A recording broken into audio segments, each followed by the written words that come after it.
We've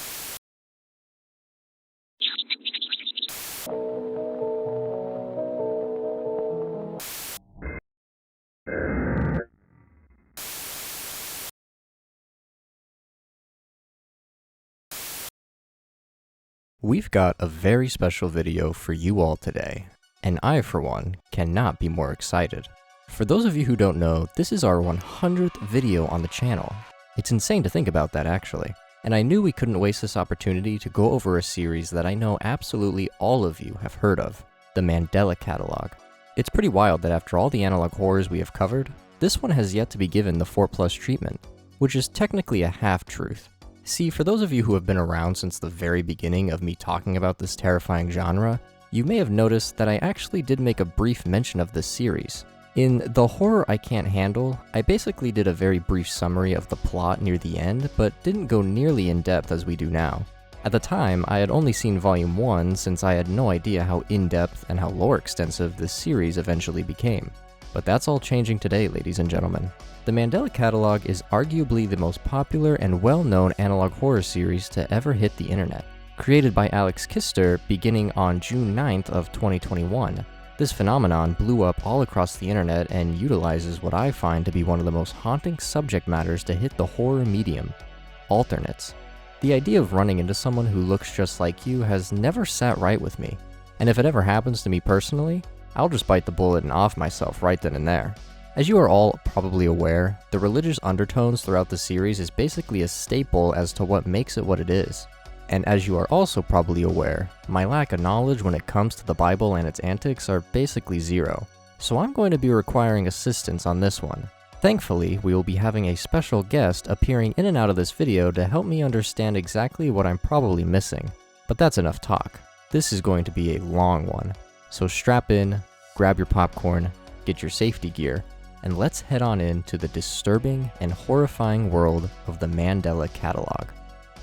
But before I let you get too far, just wanted to say if you're new here and enjoy what you're watching, be sure to hit all those neat buttons down below as it really helps support the channel.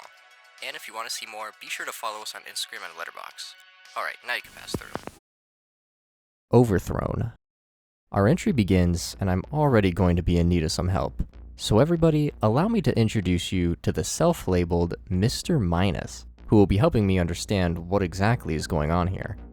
Thank you for that, Mr. Plus. First of all, thank you very much for having me, and as Mr. Plus mentioned earlier, thank you all for being so supportive of the channel. Also, I'd like to thank my good friend Gabe who introduced me to this series after cooking a mighty fine chicken dinner. So, the first video of the Mandela Catalogue goes way back in human history, and I mean way back. We're talking biblical days. The video opens with what appears to be a children's animation show, which is actually known as the Beginner's Bible. I myself never watched it growing up, but I knew plenty of people who did, and I even know some people now who have watched this in their youth, which almost makes it creepier, as this is probably a core memory or foundation in the faith for a lot of people today. But back to the video. In it, we see a couple of elderly shepherds who hear a voice from the sky. Looking up, they see an angelic figure claims he has good news, and that the Savior was born in David's town. He claims he is Christ, the Lord. He departs shortly after, and we then see a text explaining just that: Christ is born. Next, we find ourselves following a map of the Middle East as we know it today. However, the narration for this scene is distorted to an uncomforting degree. So much so, subtitles are recommended for this section, and a pillow to hug. The narration in its oh-so-lovely voice introduces us to Mary, who is a virgin and in love with a man named Joseph. One day she is visited by an angel, whose name is seemingly redacted. The angel appears, but we get a quick look at his supposed actual face. But she got a very special message from an angel. I am the angel Gabriel. Before it's censored by a black square. The angel introduces himself as Gabriel. Gabriel claims he has great news for Mary, which shocks her. His news, however, is quite cryptic. By cryptic, we mean it's entirely in binary code, but luckily Google, being our best friend, is able to translate what Gabriel was trying to say, and it's not very fun to say the least. I am the one true savior. I must reverse the delusion. Joseph is next. To which Mary responds with, "Whatever God wants, I will do," as she bows down to him, to which he floats away, and our next segment begins. Following this, Gabriel visits Joseph, who is currently asleep. We get a startling image of Gabriel watching Joseph through his window as he sleeps peacefully. Something I can't do after this series. Gabriel claims he will know what humans fear and what Joseph fears, to which he begins yelling for him to wake up. Wake up, Joseph. Wake up, wake up, wake up, wake up, wake up, wake. After this, we get an image of the same two shepherds in the wilderness with their sheep. The color, however, turns quite gray and dark mere seconds into the segment. The shepherds once again look to the sky, but one of them looks almost afraid of what he sees. We then see they are looking at an angelic figure, presumably Gabriel, judging by his signature black square over his face. The image gets closer and closer to us, before Gabriel tells them to not be afraid, and that once again he brings great news. Gabriel then says that he is their savior, and he knows all that makes them human. The square disappears, and we see Gabriel's face finally.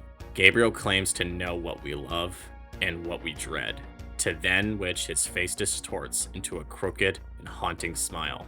The image begins to distort before we are left with a black screen, and it should be noted that the subtitles read a very cryptic message, despite the only thing we hear is the heavy breathing of an unknown character.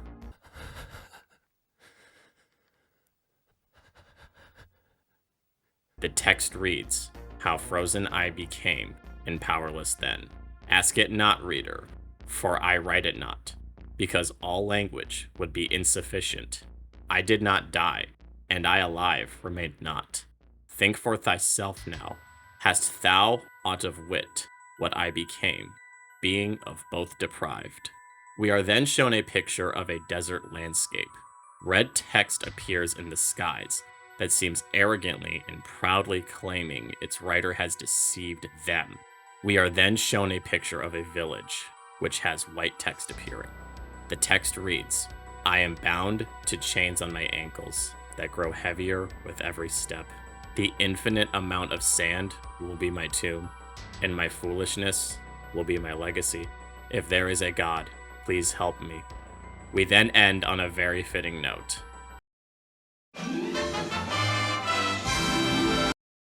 That's genuinely how it ends. We didn't edit that. So, a lot of this might come off as cryptic, unclear, and confusing to some. To better understand this story, it would be easiest to look at the original story of Jesus that the Bible tells. In the original story, the Archangel Gabriel informs the shepherds, Mary, and Joseph of the coming of Christ as he did in the video, albeit with less frightening imagery and stalking, I imagine. Mary was indeed a virgin when she was told this, and it was revealed she would have Jesus and still remain as such. This in many ways meant that Jesus' true father was God, as opposed to Joseph, considering it was God that impregnated Mary. As for the rest of the story, well, it's a lot more simple. Jesus is born, but not in David's town. Instead, he is born in Bethlehem, under the Star of David, inside a manger. He is visited by the aforementioned shepherds who bring him gifts, and now we all celebrate Christmas by getting drunk and hating whoever the racist one in the family is at dinner. The video, however, seems to point to a more sinister telling of the story. It almost appears as though Gabriel may be no angel at all. Instead, he is possibly a demon. Potentially, even the most infamous demon of them all, Lucifer. From what is shown of the video, Gabriel likely usurped Jesus. The title itself plays on the word overthrown, and the red text near the end implies the deception worked, which fits in perfectly with the dialogue of Gabriel when he was watching Joseph sleep, as well as his words to the shepherds after, him claiming to be the savior. But one bit that is very unclear in the video is the white text. It's unclear who exactly is supposed to be speaking these words. Considering all we've seen, it's possible this could be the original Gabriel, and that whoever this new Gabriel is just as we speculated, a demon posing in his place. Another theory states it's entirely likely that Jesus is the speaker, and now he is lamenting that he has been betrayed by Gabriel, who has successfully overthrown him. Mandela Catalogue Volume 1. Volume 1 begins, and the first thing we see is a clip from the 1925's Phantom of the Opera, but we very quickly cut to a PSA from the United States Department of Temporal Phenomena, warning people of an unforeseen threat. This unforeseen threat? Alternates, which we now know have arguably been around for a very, very long time. We are ordered to stay home, secure entrances, and have access to some form of self-defense. If you see someone who looks identical to you, or if someone has some sort of impossible features akin to the uncanny valley, your best bet is to run away and hide. What makes these alternates especially dangerous is that they utilize psychological warfare to take advantage of you. Is it just psychological? Or are they ever going to physically attack you? It isn't recommended to have any physical contact with an alternate, but worst comes to worst, you may have to take matters into your own hands. Luckily, we are then presented the think principle, which may be of some use when it comes to keeping yourself safe, at least as safe as one can be in this situation. Tell an authority figure about your encounter.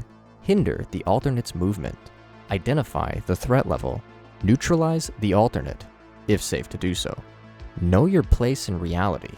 That's not frightening at all. But it does quickly flip over to know your enemy. Someone has been hijacking this footage, it seems, to give misinformation. The next bit we get seems to be a slideshow with two images next to each other so that we have a visual to what these alternates can look like. While the first one seems normal-ish, the next two are forces to be reckoned with.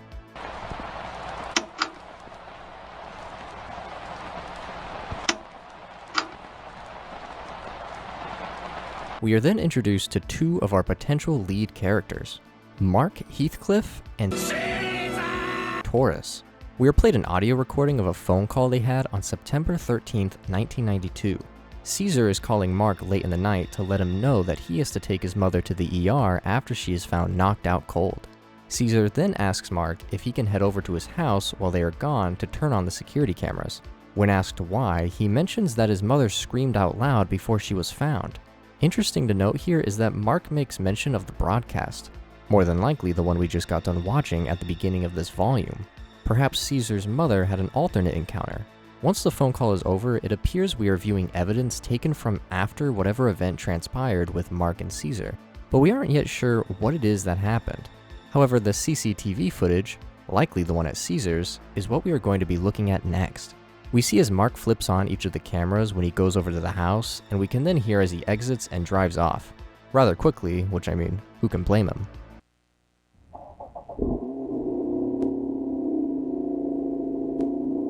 The first motion detection occurs between 3:31 a.m. and 3:33 a.m. Perfect time for demonic activity. We flip between the cameras, but once we get to the backyard, we can see a shadowy figure approach the scene. Whoever that was breaks through a window and can be heard walking around the house.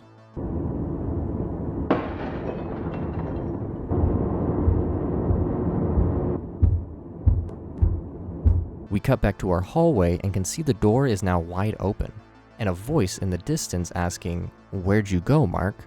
Sounds like something wasn't expecting Mark to dip out as fast as he did. We briefly see the shadows start to creep into frame on the hallway camera before we cut away to our next important piece of evidence. A notebook just labeled Reassurance that's been collected for investigation. The first glimpse we see inside just reads, "It followed me home, Caesar. I do not want to see what is on the other side, but it has been days, and nobody has come to help me." Next piece of evidence is a camcorder alongside an unlabeled tape. I fear what could be on here. It's now 2 days after Mark went to Caesar's, and we can now hear that whatever alternate was looking for Mark has made its way into his home. I have a present. I have a surprise. We then get our first brief look at what exactly has been terrorizing Mark. You fucking bastard! We hear a gunshot go off. I would hope at the alternate in an attempt to kill it, but the date we see at the bottom slowly switches over to bad decision Mark. Was the bad decision fighting back? Who's to say just yet? The next segment we get comes directly from Mandela County Police Department, and it seems to be a portion of their training when it comes to how to deal with these alternates. As per usual, everything seems pretty normal in the beginning, but once we get to what to do in the event of an encounter, things start to get quite dark. Do not help a caller reporting a home intrusion, no matter how frantic their screams are. Calmly reassure the caller that help is on the way. End the call when they stop responding.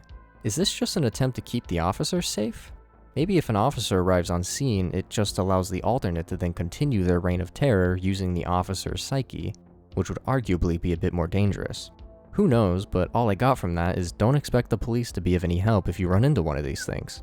Once that training video is over, we then cut over to our next segment, introducing us to a new disorder known as metaphysical awareness disorder. And trust me, you don't want this to happen to you.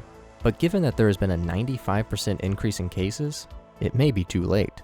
To make matters worse, the rate of suicide in those with this disorder is a whopping 97%. What's interesting is the fact that it's said to avoid excessively frequent religious practice and belief in unnecessary philosophical implications to help avoid the contraction of MAD, which after what we saw in the entry Overthrown, it would make sense to want to avoid anything involving religious practices. I have a feeling everyone who has encountered an alternate also has this disorder. We then move over to the toddler stress assessment video accompanying... How the fuck do you say that? Accompaniment? We then move over to the toddler stress assessment video accompaniment. I wouldn't be surprised if this would cause stress in your child, considering this test is to be taken at night with no lights on at all. Section 1 of this test seems to just be auditory, where all we can hear are the chirping of birds and relaxing music, until the baby cries come in and things start to get more scary for whatever child is having to go through this.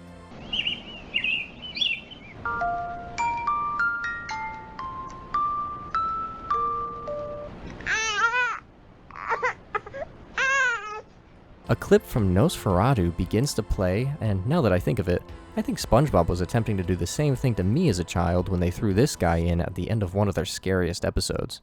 Oddly enough, the next bit shown in this test is a story that was written by Mark at age 4. Is this supposed to tell us this test was shown to Mark when he was little? Why would they show a random child this story written by him? The story plays out as your typical kid's scary story, but what sticks out as most frightening is once we get to the end, when he mentions seeing a man in the corner, to which we get a lovely drawing depicting him. We then get another cartoon clip, except this time from a Mickey Mouse cartoon, and I'm just now starting to realize how badly traumatized kids must be after seeing this sort of stuff in their cartoons. But before the creature goes to take off his hood, we cut to this friendly looking fellow who gets labeled as an intruder, before our test finally ends. The main thing to gather from this volume is the fact that it seems like Caesar deliberately set up Mark to be followed by an alternate. This probably means that who we heard over the phone talking to Mark was already an alternate of Caesar. This would add up that he would be the alternate his mom supposedly encountered before collapsing. And then once Mark heads over to get the cameras turned on, he's been targeted by the alternate who then follows him home to begin terrorizing him. We also know that this incident had to have ended poorly if a lot of Mark's possessions had been taken into investigation. I also can't imagine this test we saw at the end to solely be about testing the stress levels in children, as the way it was presented was way too sinister, unless they are just that clueless as to what stresses a child out. But given the fact our next entry is labeled Intruder Alert, hopefully we can get some answers as to who that male figure was we saw at the end of this volume. Intruder Alert. Intruder Alert begins with a man who looks sort of like an evil Justin Long, staring directly at us. Perhaps it's his alternate. If you can stare for about 10 seconds, you will not only be left with a haunting image, but will be greeted with yet another PSA. This time by the Mandela County Child Awareness Association. The PSA shows stick figures, similar to previous imagery used in the series. This time it seems to be aimed directly at parents, as it explains that taking care of a child is hard. I'm no expert, but I imagine it is, especially in a place like Mandela County. We see a montage of ways to entertain your kids, one of which being Justin Long on a TV. The PSA warns us to ensure we know what our kids are watching, something my parents didn't learn considering I'm watching this. It warns us of violence, sexual content, graphic content, and scary imagery. The TV then explains that they exist on different spectrums. If I had to guess, this is a telltale sign these alternates aren't immediately physical, but begin in some sort of televised format. Perhaps our intruder that keeps appearing in the TV actually lives in the TV of some sorts, straight out of The Ring or Poltergeist, only to then be later able to actually make contact with people. The PSA then warns us that if we hear our child screaming and crying in front of the TV, do not enter the room. Once it is silent, we are safe. The video then glitches before we get a visual of presumably the mother and father next to the door, where their child can be heard crying on the other side. After a few seconds, the mother enters the room. The TV is playing a considerably creepier version of Ave Maria.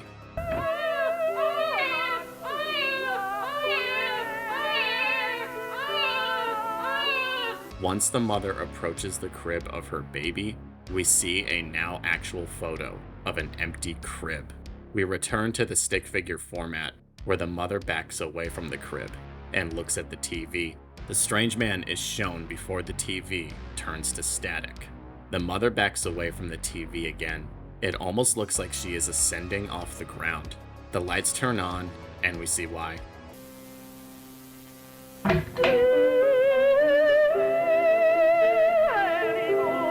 The mother has hung herself, and the crib is replaced by a coffin. The body of the mother is now much more detailed, despite only being a shadow. It seems the video has shed its PSA aesthetic in favor of something more haunting.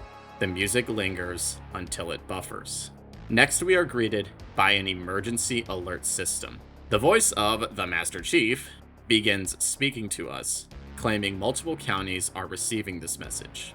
The PSA explains more than 3,000 children have been reported as missing in multiple counties, one of them, of course, being Mandela County. It advises us to deter children from TV screens that could be possibly broadcasting frightening imagery. We cut back from this to what is a recording of a suicide investigation. It explains that a report of prolonged sounds of child cries and a cracking sound prompted police to investigate the home with documentation through videos and photos.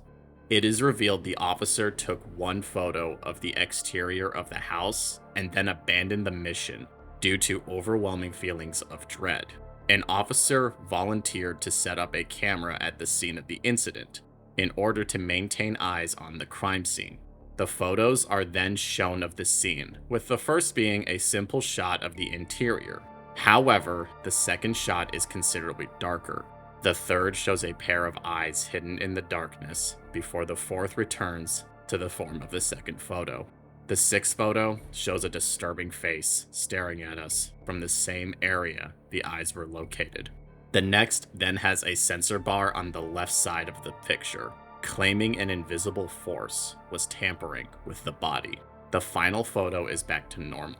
The video then claims that the face we saw was unable to be identified. And even worse, it isn't ruled as an alternate, meaning there is something else terrorizing Mandela County that may be even more dangerous than the alternates we were warned of. We are then told by a Lieutenant Davis that none of this should be revealed to the public. Someone clearly didn't listen. The idea that there is something other than alternates that is going out causing havoc is frightening enough, but it specifically seems to be communicating to children through the TV and managing to take them from their homes. Even the idea that this force can choose to be seen or remain invisible as shown in the photos makes matters even worse. Exhibition.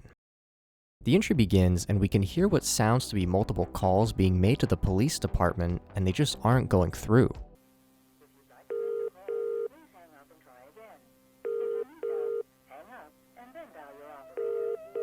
Potentially with the reasoning we saw in Volume 1, or the fact that there are just so many calls happening all at once. But if I had to guess, it's a bunch of parents making reports of their children going missing.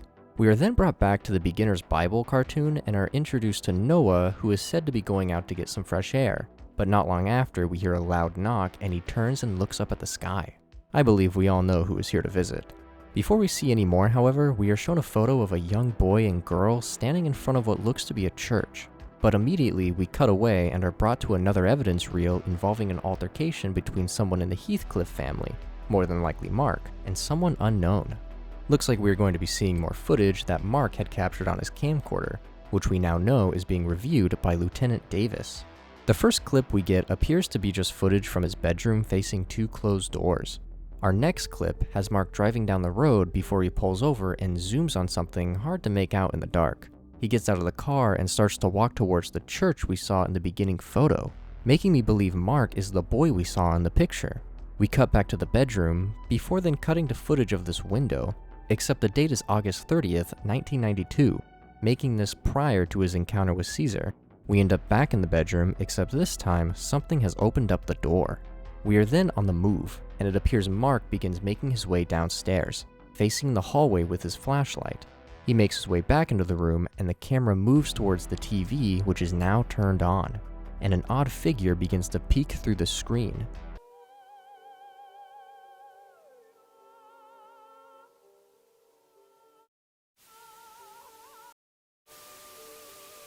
Is this our intruder? We then cut to another photo of his window taken at the same date as the last one. All of this leads the lieutenant to believe that Mark has been paranoid for a long period of time. Does this mean he was being affected even before his encounter with Caesar's alternate? Once that's all over, we are then brought back to our favorite Bible cartoon, which you know what that means. No. Wait. We cut back to Noah in front of the Titanic's greatest rival, the Ark. We are then shown a familiar scene of the shepherds from Overthrone in the desert yet again. Flashes of the previous entry are spliced in as Noah turns around, seemingly realizing he's being watched. We then see the return of our favorite archangel, Gabriel. His face no longer contorted or hidden, but exponentially more sinister as it's pressed against darkness with a look of resentment. He asks Noah why he tried to resist what he fears, and that Gabriel will punish him for not listening to his message. Gabriel then warns Noah that he will bring yet another creature on board, but he will not know it until he sees it. He tells him his mind will change, and the creature will take form to deliver his last message. Gabriel departs, but the subtitles show a quote from the Bible, 2 Corinthians 11:14, and no wonder, for Satan disguises himself as an angel of light. Noah's story in the Bible may not have much meaning to the story of this video, but we will still cover it. In the days of Noah, the world was filled with sin and evil. Noah and his family were the only good beings. God one day decided he was going to flood the earth as a way to cleanse the planet of evil, but he didn't want to punish Noah. He told Noah to build a giant boat that we now know as the Ark, so he could not only survive, but carry the animals needed for when God finishes his casual near extinction of humanity. It took Noah quite a while to build the Ark, but just know it was at least one lifetime's worth of work. That probably doesn't really mean much to Noah, considering he supposedly lived to be 950 years old. Once the flood was finished, Noah, his family, and the animals all went back and life continued as normal. This is also when God makes the first rainbow. Once again, the Mandela Catalogue seems to make an alternate of this story. It appears Gabriel is the one who warned Noah of the impending flood in this storyline, and it would appear that as opposed to being happy with the work of Noah, he instead is angered. As a result, Gabriel seems to create the first alternate with Noah as punishment. It's also possible that all the evil and sinful people of Noah's time were alternates, and as a way to maintain their presence on the planet, Gabriel afflicted Noah with one, thus meaning the alternates may continue their reign of evil. Regardless, the story of Noah appears to be the earliest account of there being alternates on the planet, and that Gabriel appears to be their creator. As to if they serve him or just cause mayhem is unknown. The last thing about all of this we will discuss is the Corinthians verse. Bet you didn't think you'd be sitting in a church seminar when you clicked on this on a Sunday, eh? The quote is thankfully straightforward in its original meaning, and seems to have darker implications within its placement of the Mandela Catalogue. The quote essentially means that demons will deceive you and pose as friends. They pretend they are heroic, saviors, paragons, and champions of good. Gabriel in the Bible is supposed to be an archangel, meaning he is among the greatest of angels. He is a high-ranking angel, yet we see him causing such evil and mischief in this universe. This placement seems to confirm that Gabriel himself is a demon. It's still unclear if Gabriel was replaced by a demon a long time ago, or if he's always been a being of evil. Regardless, this quote and scene cements Gabriel as the villain of the Mandela Catalogue, and its catalyst for all the corruption we've seen. To end off this entry, we are brought back to what looks to be another PSA from the United States Department of Temporal Phenomena. Something to note is that when this PSA first loads up, it's titled The Death of Mark Heathcliff. Well, we now know his fate, I guess. This PSA is telling everybody that if you or a loved one has been affected by exposure to analog television and mirrors, to contact your local authorities immediately. And to rub salt on the wound, financial compensation will not be available. We are then informed of a newly issued order known as the Television and Mirror Destruction Order. If I had to guess, these cases were getting so bad these items had to be banned outright. How the public didn't revolt is beyond me. Something I forgot to mention is that earlier in this entry when we first saw Noah, text that can be a little hard to read appears behind him briefly, just stating, Type 2 detectables, whatever that could mean. That concludes the first season of the Mandela Catalogue, but we're far from over yet. The Mandela Catalogue, Volume 2. In a shocking turn of events, we are brought to 2009. It seems this incident is still going on many years later. We are introduced to two new characters who for some reason are wanted by the FBI, Adam Murray and Jonah Marshall, said to be possibly associated with the Bythorn Paranormal Society. This would make them not from Mandela County. As we saw in Intruder Alert, Bythorn County was also being affected by the surge of child kidnappings. Once the wanted image is out of the way, they are then labeled as Victim 3 and Victim 4. We then listen in on a phone call from a lady in distress, and Adam introduces himself as the Bythorn Paranormal Society. From the sound of it, people call into the society with some sort of paranormal issue. Then these two go out in an attempt to solve the problem. In this instance, the lady calling says she can still hear the meows of her dead cat. This prompts Jonah to jump in, claiming it to possibly be a cat alternate. The lady denies that to be the fact and just believes its soul isn't at rest. Oddly enough, she says she is going to be gone for 3 nights on a business trip, and is allowing these two to go into her home for those 3 nights to try and take care of the issue. I don't know about you, but I'd at least like to be there when 2 strangers are in my home.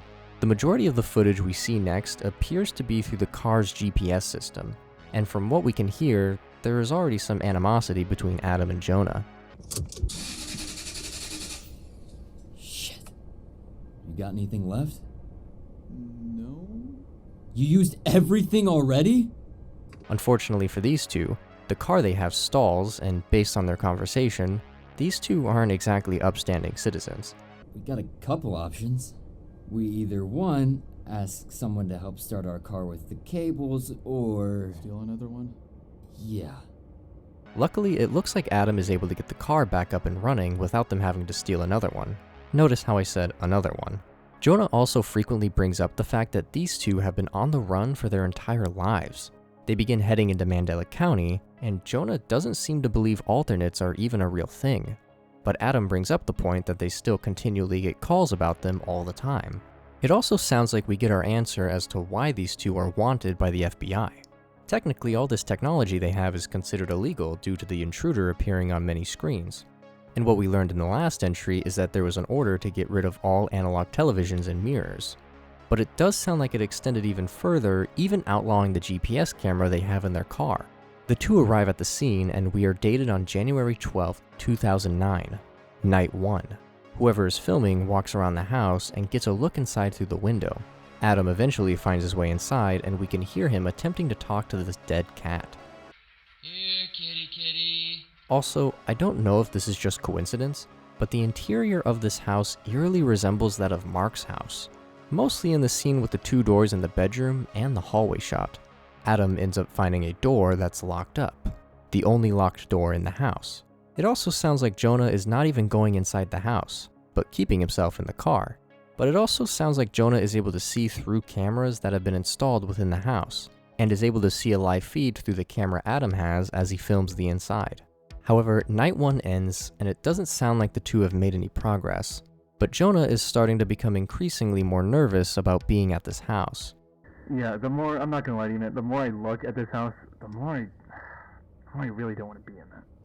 The conversation they have gets interrupted when we can hear a scream come from inside, and the GPS signal becomes weak and we get an error labeled 333. Jonah wants to bail, but the scream leaves Adam more intrigued, and he gets out to go back inside. We then get this frame that tells us the exposure to the blank causes a great increase in video corruption and deterioration.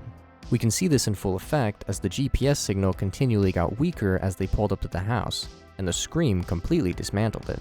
Adam attempts to use a little spirit box to speak to whatever is inside this house. Jonah comes in through the radio, but he ends up just continually screaming to look out behind him. Oh my god, behind you! Shut up. Adam thinks this is just Jonah pulling some sort of prank, but I believe either an alternate or some other figure is mimicking his voice through the radio, as once the real Jonah comes through, he sounds confused as to why Adam is so pissed. Behind you! Behind you! Behind you! Dude, fucking quit! What the hell did I do?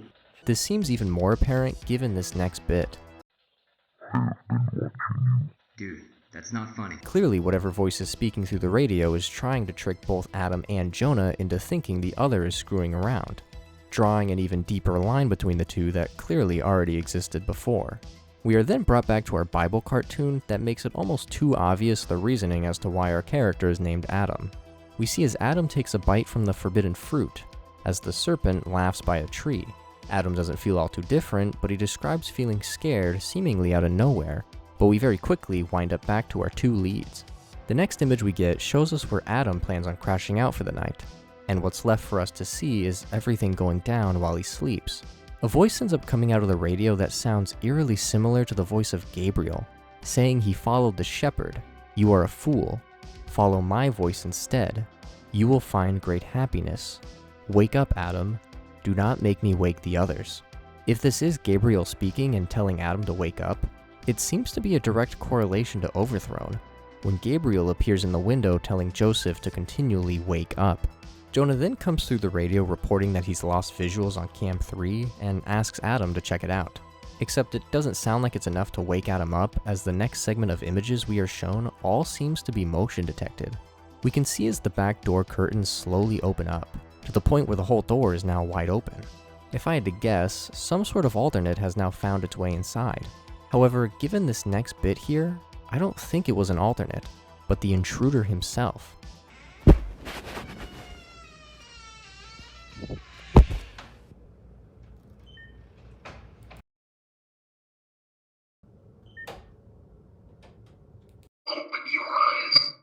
He appears in the darkness and tells Adam to open his eyes, and we have one of the more soul-crushing scares in the whole series.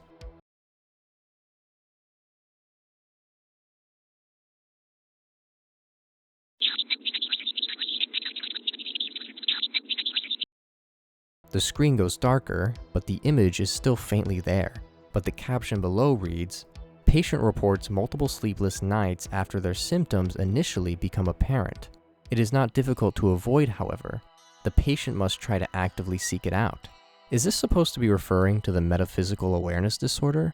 The next bit has Jonah very desperate to get into contact with Adam as he isn't responding. Normally, at the end of the night, Adam goes back to the car to report back to Jonah, but this case is clearly different.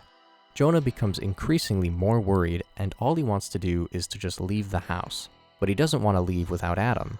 At some point, Adam manages to wake up and find the locked door is now opened up, and he reports being able to hear the cat finally coming from downstairs. We are then shown a photo with writing written all across the wall that just says, "Nothing is worth the risk." Adam tries to have Jonah on the radio with him while he goes down to investigate, but Jonah is at his wit's end. This ends up in a full-blown argument between the two of them that actually leads to some interesting revelations. It sounds like Adam has been on some manhunt for these alternates, and Jonah saying that these things have taken so much from the two of them leads me to believe that alternates have been a frequent problem specifically in the past of these two. Jonah then drops this very revealing line. I wish we never looked for your because she is dead and gone, and we were never gonna get her back. He then goes on to say that if Adam goes down those stairs, he is more than likely not going to come up the same person, and Jonah is going to be long gone by that time. This prompts Adam to just tell Jonah to get out of here, and it's now just him alone in the house. Our next scene has us viewing Adam going down those basement steps. Turns out the meows we were hearing were coming out of this television. We cut to a different angle with the camera now on the floor, and our familiar intruder is on the screen. Adam asks what he is, and the intruder responds with just, "You don't remember me?" And then it sounds like music that'd be played from a crib starts to show up. We can then hear multiple different voices coming out from his radio. Adam tries to then reach out to Jonah, but it sounds like he was true to his word. The voice then asks, "Do you understand?" And the same question gets displayed on the screen. We then cut to Jonah's perspective through the GPS camera as he is hauling ass away from the house. Except something definitely followed him and is communicating through the GPS system, seemingly trying to drive him insane with his choice to leave Adam behind. The last thing we get in this entry is Jonah exiting the car off the side of the road. And if I'm being honest, it sounds like a death cry, but we don't get to see anything, so it's unclear what exactly happened at the end there. But with the weak GPS signal, I believe it's safe to assume something sinister was very close to him. I'm sure there are some hidden meanings and clues that I wasn't able to grasp just yet, so let's see if Mr. Minus caught anything I didn't. Welcome back to church, everyone. Mr. Plus is indeed correct that there are a lot of parallels to biblical stories. Yes, multiple stories. The most obvious one being the story of Adam and Eve, which oddly enough only features one character named Adam as opposed to another with the name of Eve. It's a well-known story, but for those unfamiliar, Adam and Eve were the first humans that God made. Their job was to tend the Garden of Eden, but their one rule was to not eat the forbidden fruit. One day, Eve is tempted by the devil, who is in the form of a snake, and he convinces her to take a bite of the fruit. Soon after, Eve brings the fruit to Adam, who reluctantly takes a bite. Shortly after, both of them feel different. They are scared and insecure about their bodies, as at this time, they lived in the nude in this garden. Shortly after, God arrives, and the two hide in shame. Eventually, they are confronted by God and confess they ate the fruit and are ashamed and embarrassed of themselves. God then casts them out of the Garden of Eden. The story of the video takes similar turns and beats. Adam has no Eve that we know of, but the most obvious connection is the segment where Adam is shown in the cartoon being tempted and consuming the forbidden fruit. In the video, it seems the forbidden fruit is more of a metaphor for this particular case that Adam and Jonah are a part of. Adam is consistently tempted and hell-bent on seeing this case through, despite all reason and logic telling him to leave. By the time he wakes up and feels like his biblical counterpart, it shows it's too late for Adam, and he has succumbed to the evil in this house. The second story that this video seems inspired from is Jonah's whale. In this story, Jonah is told by God that he must go to a place called Nineveh and warn of impending destruction. Nineveh was filled with sinful and horrible people. Guess that flood really didn't work after all. For this reason, Jonah didn't want to preach in this land, and they were at odds with a powerful foreign entity. In retaliation to this, Jonah tries to go as far away from Nineveh as possible by jumping on board a ship. The ship, however, faces many storms in its path, thanks to God. The crew then discovers Jonah is running from God, and thus throws him off the ship to save themselves. Jonah is then eaten by a whale, but survives, much like Geppetto from Pinocchio. He stays in the whale for 3 days before he repents and begs God for forgiveness. The whale spits him out on dry land on the shores of Nineveh. Jonah fulfills his mission and convinces the nation to abandon their wicked ways, which leads to God saving their land when invasion occurs. This then angers Jonah, as he was actually hoping for their deaths. The last bit of Jonah's storyline sees him resting under a tree from the heat of the sun. Shortly after, God, being petty, has animals eat the branches, so he can no longer hide from the sun. Jonah, rightfully, asks why he did that, to which God essentially tells him that the branches mean nothing, and he's trying to save thousands of people. Maybe God is similar to Gabriel in more ways than we thought. The parallel here is a bit less obvious in Adam's storyline, but it shares the connection of Jonah being dragged into something he wasn't exactly thrilled to be a part of. In addition to him being essentially stuck here for 3 days before he eventually abandons Adam, the GPS being his only hope to escape before it's taken away, likely due to Gabriel, in a similar fashion to the branch, being removed from the tree, like in the original story. The stories are once again a corruption of the original incarnations we see in the Bible, but still manages to keep the themes of the original stories. Adam's storyline being a cautionary tale of temptation, and Jonah's being a warning that you can't escape God, no matter how far you run. Now that that's all out of the way, it's pretty clear at this point that Adam was the child we saw in Intruder Alert, given the fact the intruder on the TV at the end of Volume 2 asks, "Don't you remember me?" and the redacted name being spoken by Jonah when he brings up trying to find her. So as of this moment, we know that early on in Adam's childhood, he saw this intruder on his television screen, which results in his taking, and leads to the mother's suicide. Whether or not she killed herself out of grief of her missing child, or the intruder had a more direct involvement, is unknown as of yet. But given what we saw in the lieutenant's photos, show the intruder still haunts the house. Now the main question is, if Adam was taken at such a young age, how would he have escaped the intruder's grasp? Unless the Adam we are following isn't the original Adam, but it's a little early to make such big claims. The Mandela Catalogue, Volume 333. Our entry opens up and we are brought to a top-down scene of this neighborhood, to which we fade onto an image of a very familiar house. If my last theory was correct, this would be Adam's childhood home. We end up listening in on a conversation between two characters labeled Lynn and Jude. Baby Adam is continuously crying in the background, and Lynn sees no other option than to call the dad Jude for help. Jude comes across as very distant and not a very good dad, as he's very dismissive of Lynn's fears. As the conversation goes on in the background, we see more images from inside the home. And then this very telling image comes up that straight up confirms the Adam theory. We see a divorce agreement between Jude and Lynn Murray, making them Adam's parents. Their divorce date landed on August 29, 1992, not very long before Mark and Caesar had their incident. Jude ends up agreeing to come back over to see if there's anything he can do. We then cut to perhaps through Adam's POV as he sits and watches the television, the very thing that's been causing his major distress. Nothing too sinister winds up on the screen, but it's clear the intruder has already begun infiltrating Adam's mind, even if Lynn doesn't want to admit that to be the problem. Are you absolutely sure it's not the... No, I keep telling you, it's not. I've had it unplugged for weeks now. Our next segment brings us back to a very familiar Thatcher Davis. We watch as the promotion ceremony for Sergeant Ruth Weaver and Lieutenant Thatcher Davis. We then get to hear an audio recording from Mark's school, calling the police worried about his frequent absences. There's no emergency contacts, so they have no one else to call. The officer who was sent to the house is none other than Davis himself. No one ends up coming to the door after his repeated knocks, which results in Davis busting his way in.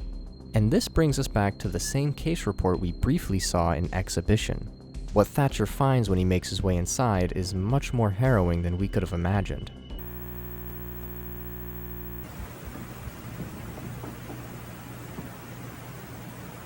Oh. Jesus Christ. Mark has shot himself. Perhaps that gunshot we heard all the way back in Volume 1 wasn't Mark trying to shoot the alternate, but him shooting himself. He continues looking for more evidence around the house, and he finds a cassette player on top of the television. He also comes across a Bible, and the familiar reassurance notebook. We then cut to security footage from inside the police station, where we can hear Ruth talking to Thatcher, asking him why he's still on this case even after his promotion. Something is keeping him tied to this. We are then shown an image of Caesar Taurus, and his fingerprints were found on Mark's door handle, confirming it was an alternative Caesar who was terrorizing Mark. We then get shown an image of Mark, where we see his fingerprints being on the handgun, the cassette player, and really just every piece of evidence they brought in from his room. We are then shown a tape labeled Shadow Under the Door, to which we then get to watch this haunted tape. Taking place on the 14th of September, we see exactly what the tape was titled: someone's shadow appearing in front of his door and periodically knocking.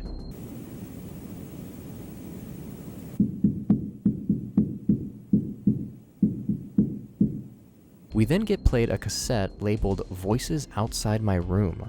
This confirms that the voices don't only appear in the head of the victims, but to anyone who can hear it. From the sounds of it, Mark had himself locked in his room, which makes sense considering the alternative Caesar did nothing but hang around in his house. It gets to the point where it sounds like a multitude of people are in his house.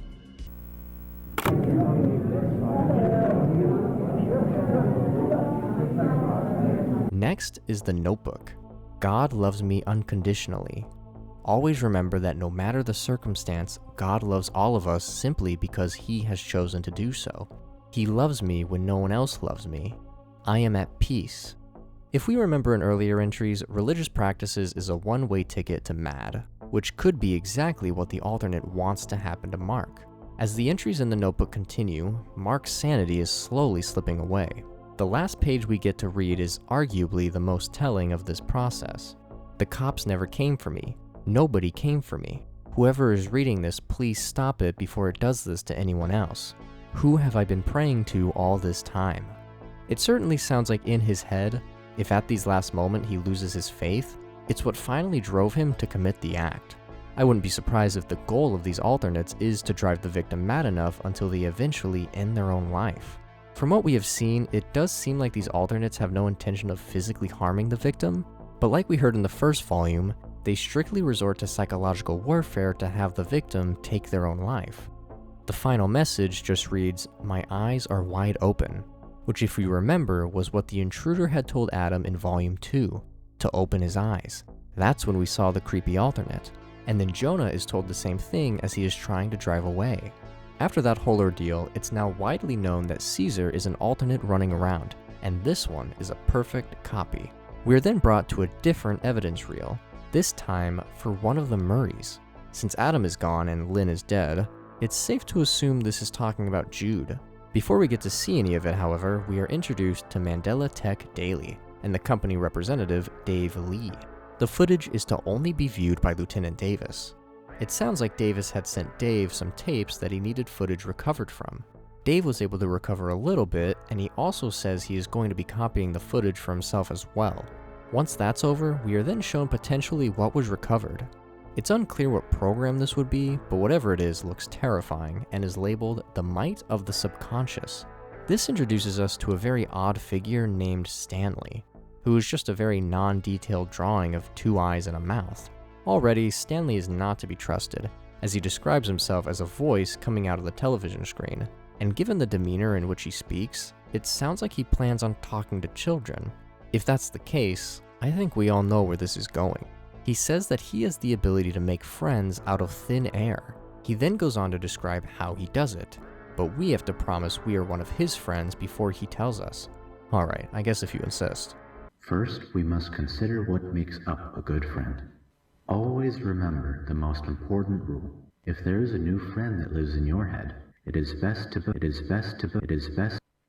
The next bit cuts out rather abruptly, but when he says the line, "If there is a new friend that lives in your head," the caption reads, "It's best to manifest them instead," but the actual footage glitches out and doesn't let him finish.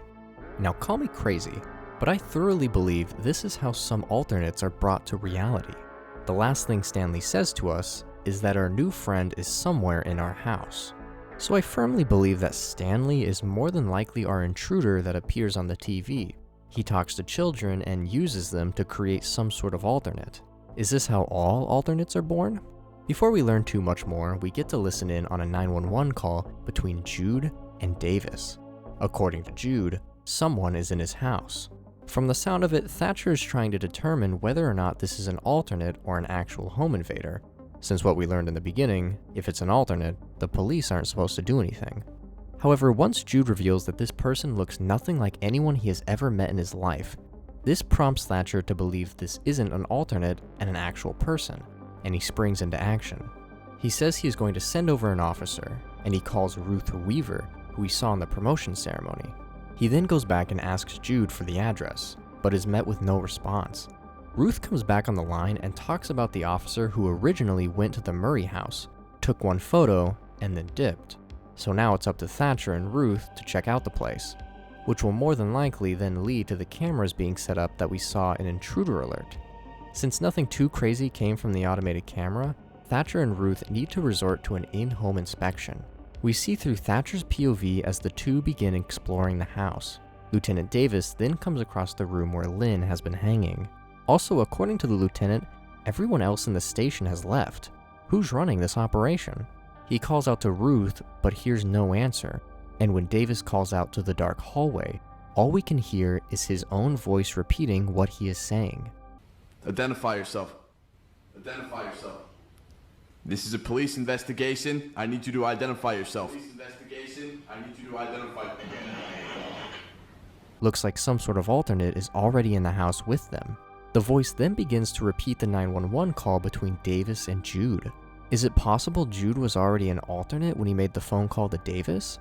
To lure him and Ruth in the house? Kind of like what Caesar did to Mark. It's possible, but not yet clear.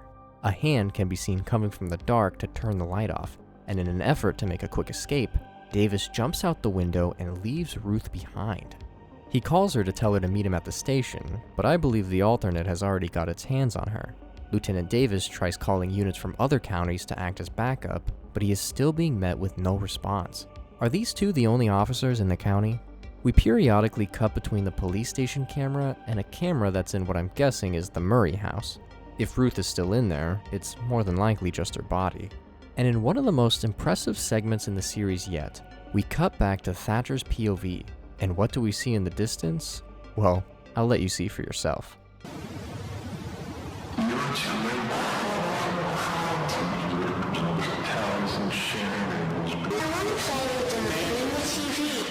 Stop or I'll shoot! I said stay. The alternate stands above Thatcher, and we see in the captions the names Caesar Torres, Ruth Weaver, and Mark Heathcliff.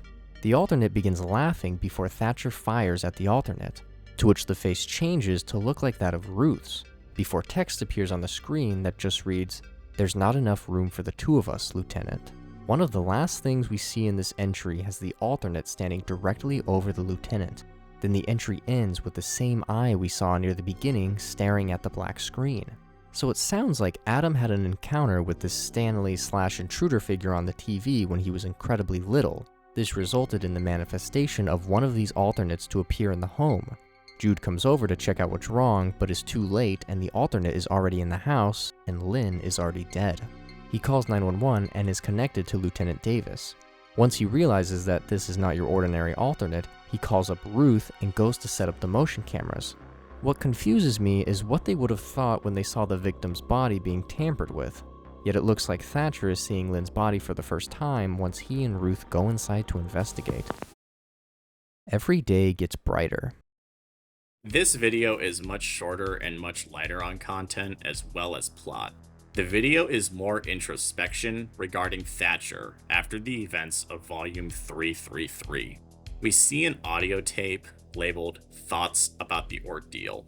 The audio tape consists of Thatcher's wounded mental state, showing he's lost, confused, scared, and in some ways regrets being alive. He describes the burden the incident as well as the missing kids have inflicted on him, how people expect answers, but he has none, how he feels so hopeless, how the image of the alternate taking his form and walking into the world still haunts him.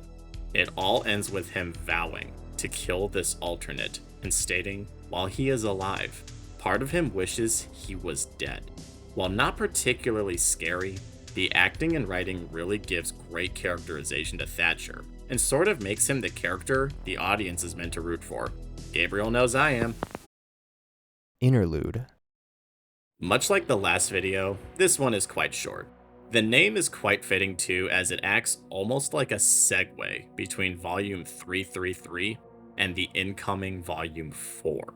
The footage opens with photos regarding Mandela County itself, as well as a haunting population decrease as time goes on. The numbers are in the tens of thousands before dropping into mere thousands. The number dwindling as time goes on implies the population is approaching complete eradication. After this, we are greeted with an extremely accurate depiction of 2009 video editing. All you need is Bodies by Drowning Pool and you got yourself an authentic and grade A 2009 YouTube edit. The edit reveals this message is from Sarah to Adam, and that she is sending him more video files from the Mandela County Police Department. The video then transitions to our favorite, yet another PSA, this time by the US Department of Temporal Phenomena. The video is quite patriotic, with the American flag flying, as the Marine hymn plays in the background.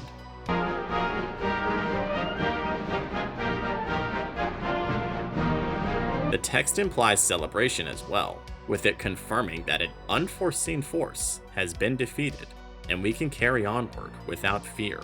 The video then shows a spectrum of the alternates, showing an example of a flawed alternate, a complete alternate, and an overdriven alternate. We are then shown footage of exterior buildings with sounds of screaming. Music to my ears. The last image is the nun from the overdriven alternate example, with the text, "A messenger present." It's a fairly simple video, and standard for the series. It implies the possibility that the alternates may have been eradicated, but that is unlikely considering we have quite a few terrors to go through. It is possible the alternates themselves have tampered with technology to try and convince its police force they have been completely defeated, while they still roam the country or even planet, considering this video looks to be a federal agency video. Something I'd like to point out is the possibility that the assimilation timeline could potentially be the process of these alternates taking over people. If not that, then I wouldn't be surprised if there were certain types of alternates, so to speak. Considering we have now seen a bunch of different designs and potentially different ways these things get conjured. The messenger alternate we see at the end of this entry also looks eerily similar to the one that Adam was faced with in Volume 2. Do they each have different roles? The only other thing leading me to believe this is the text that appeared behind Noah in Volume 2 that just says Type 2 Detectables. If this is the case, what other types would there be? Perhaps the alternates that form through a child's manifestation is a whole different type, and that's what we saw attack Davis at the end of 333. Hopefully we can get some clearer answers as we go on, because saying this series was lore extensive was certainly an understatement. The Mandela Catalogue, Volume 4. The longest entry in the series yet. Volume 4 opens with a telling of a portion of the Book of Genesis. A narrator, who sounds a bit like our old pal Stanley, goes on to explain the origins of the Earth, chronicling light and dark, stars and the skies, the sun and moon, land and sea animals, as well as man and woman. The video itself is accurate to how the Bible describes Genesis, but the part where it says, "Awaken my son," doesn't sound right.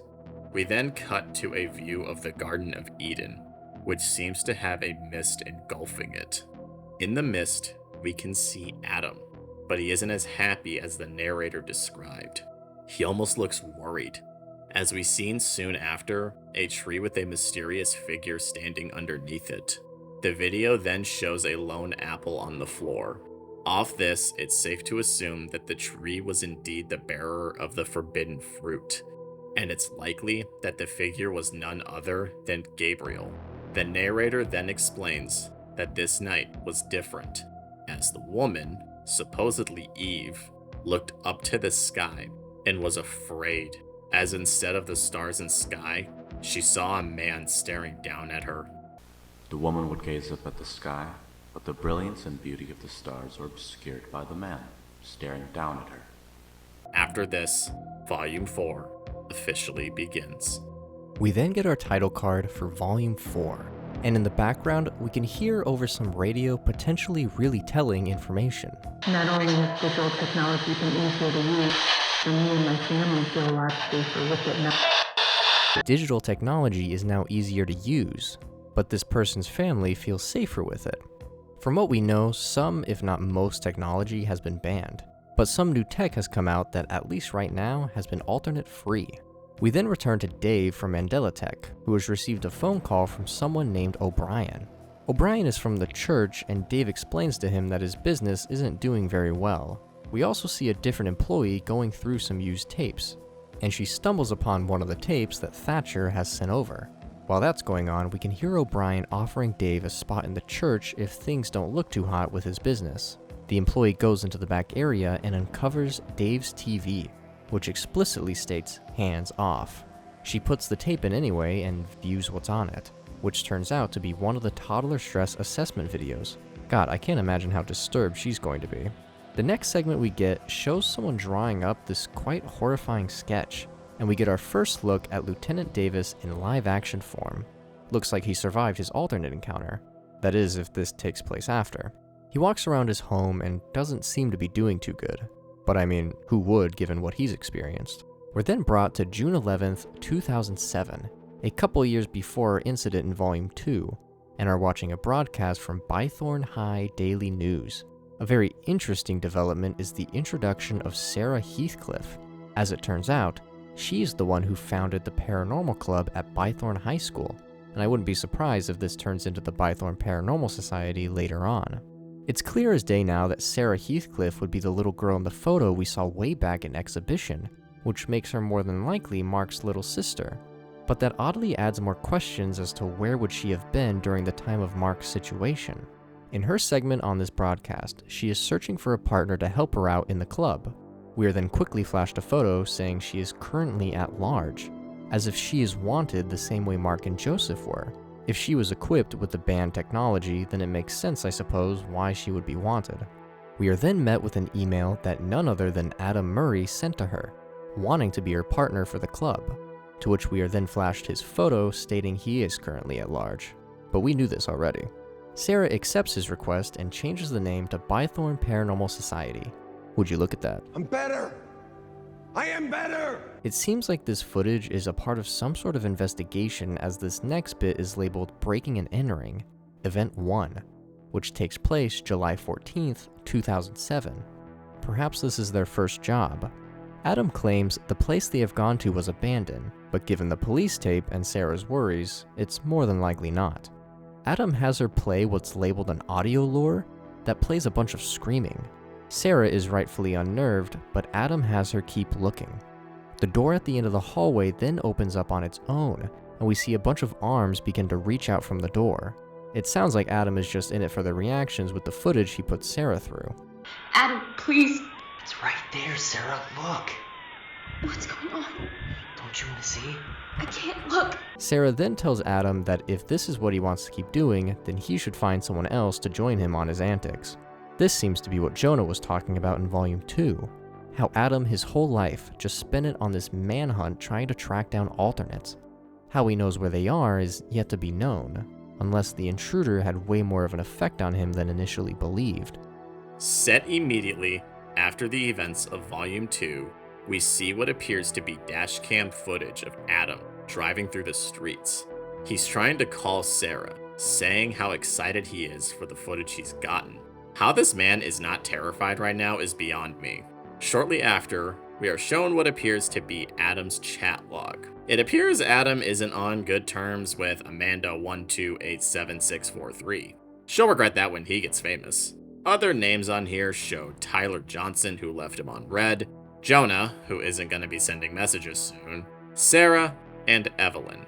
Side note, in Volume 2 it was noted we didn't have an Eve to Adam's story.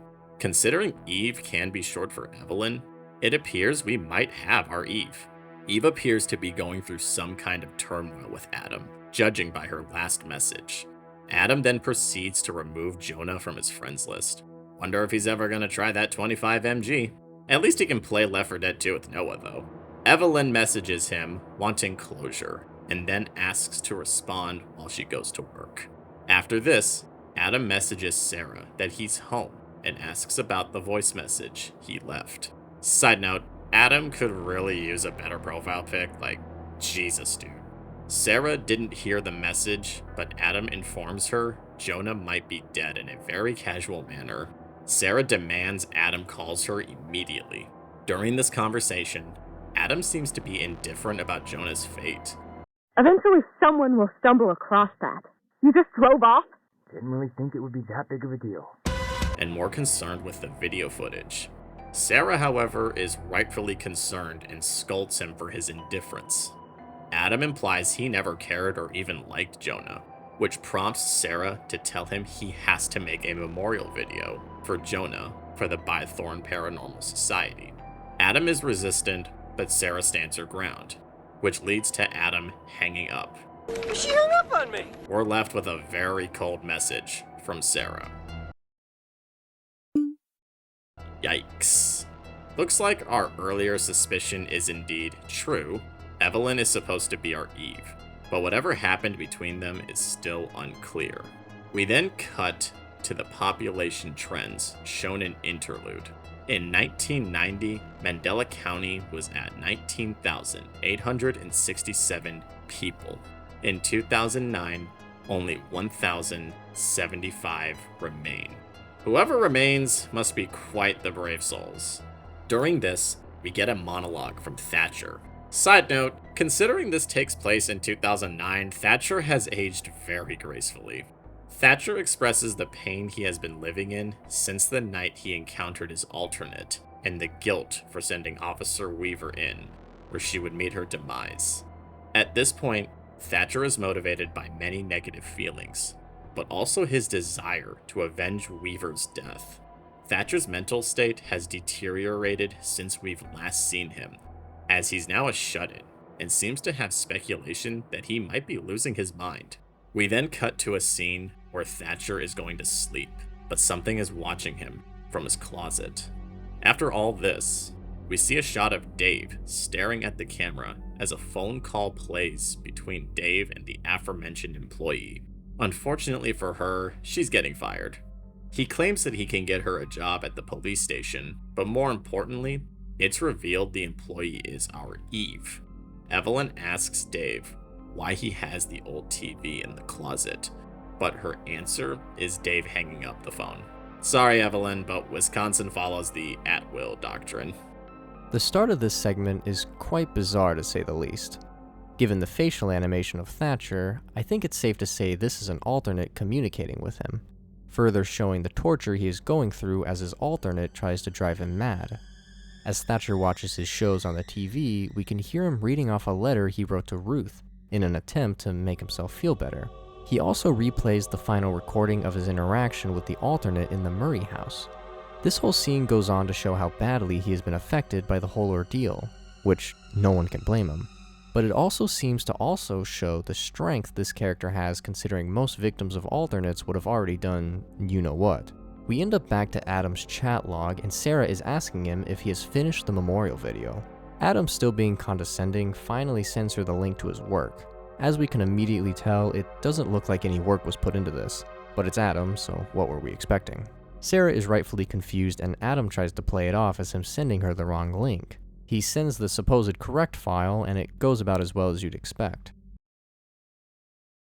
It is with heavy hearts that we announce the passing of Jonah Marshall. He brought a positive energy to an otherwise serious organization. It's not perfect, but it seems like a little bit more effort was put in, but something ends up taking over the video. Jonah passed away peacefully, surrounded by his loved ones.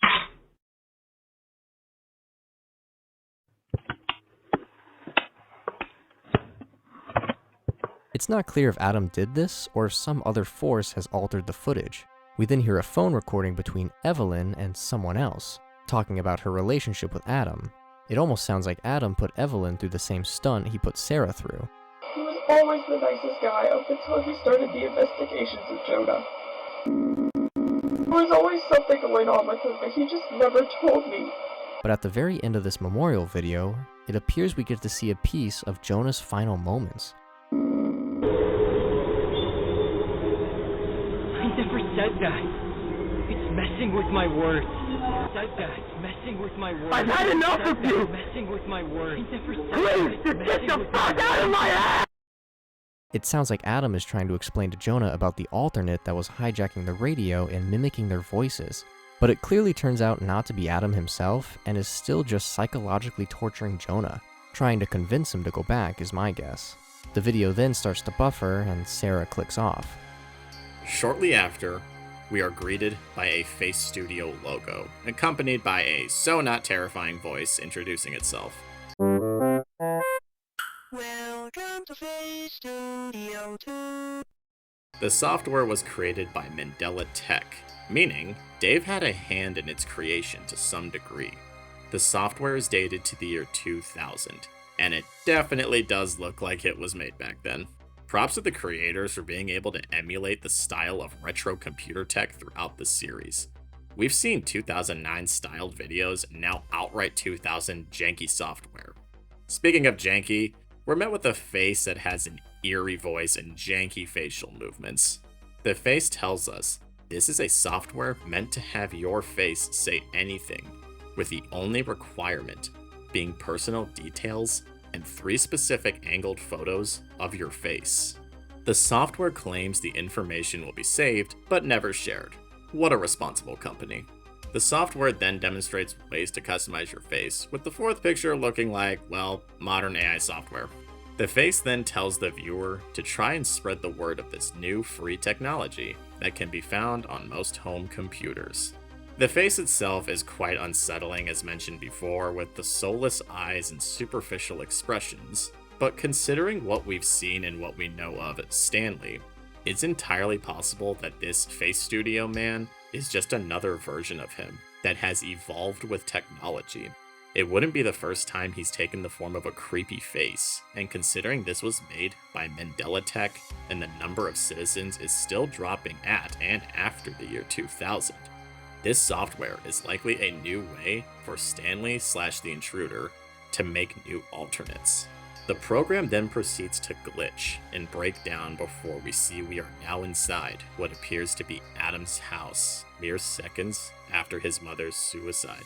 During this, the face continues to speak to us before it abruptly cuts. The words spoken are hard to hear as the digital nature of the voice is already difficult enough. But after numerous rewatches and subtitles, the best translation I could gather is a thriving society of followers of the true savior, and a mess of tangled limbs danced around my bedroom. I held my breath and waited for it to stop. I was too scared too, and it cuts off. This is very cryptic, and even as I write this, I am still not sure what it all means. The first line is likely referring to a society of alternates that follow the true savior, who is Gabriel, mostly due to the fact that Gabriel referred to himself as the true savior in the very first installment of the Mandela Catalogue, and it would seem as though the alternates themselves are indeed followers of him. He is their original creator, after all. The second line, however, is much harder to decipher. The tangled limbs are likely alternates that are attempting to take the form of someone, potentially Adam. The biggest issue is we don't get enough information as the video cuts off before the face can finish its sentence. Instead, we are left with a black screen. Following this, we see a woman approaching the police station, likely to be Evelyn. Upon arriving inside, we can see the memorial to Thatcher and Weaver as Evelyn searches the station. We get numerous shots of the interior as she wanders around, before we are then revisiting our good friend, Thatcher. He's on the phone with his colleague, Dave, who claims it is time to move on. Thatcher asks why he's being cryptic. Dave then claims he's done with their little partnership, to which Thatcher urges him to not give up, as he claims he needs him for this. Dave suggests Thatcher needs to let all of this go and find a new meaning in life to bring him peace. Our final segment has us back with Evelyn at the police department, waiting around to see if anyone will show up. Still doesn't seem like the best idea to just be walking around here this late at night. She opens up a drawer at the desk she is sitting at and finds a key to the archive room. But before we get any further, we cut back to Dave, who is now at the church while on the phone with O'Brien. It seems like he is taking up his offer to go work at the church. Before anything else happens, however, the sky turns completely black, and Dave is obviously very worried. However, a light begins to shine from the sky as he turns and looks up. I have a feeling we all know who is about to arrive. In the reflection of his sunglasses, we see Gabriel himself. Gabriel then brings a haunting revelation to Dave, telling him that he figured everything out, yet still managed to follow the shepherd. If I'm correct, Dave's hidden analog TV, which would most certainly be banned, ended up helping Gabriel in his efforts. If alternates can be made through analog television, then Dave's mere ownership of one that he frequently used to help Thatcher in his cases would have created more. Hence how even though he knew what was going on, he still managed to help Gabriel. It's then revealed that O'Brien over the phone was Gabriel in disguise. He continues to mock Dave and insult him. He tries to convince himself that what he is seeing isn't real and that his efforts will fail, but as Gabriel states, Dave has already helped him in more ways than one. Dave collapses and covers his eyes as Gabriel stands behind him. He then falls to the floor and we can see blood start to pour from his eyes. Once that segment is over, we return to Evelyn, who is now in the archive room. She sees Adam's file and begins to look through it, and she finds his toddler stress assessment form, showing that he did not react to any audio or visual stimuli shown on the test. You can see at the bottom of the page he literally scored 0 out of 20 on every portion, showing that he had already been likely affected by the intruder on the TV by the time this test was taken. Interesting fact is this test was taken the day after Caesar and Mark had that phone call, truly showing that this was happening everywhere in Mandela County and fast. Unfortunately for Evelyn, someone on the outside has cut the power, and the only light source is through the emergency system. Evelyn walks out the room and peeks around the corner. You can very briefly see a shadowy figure move away from the hall.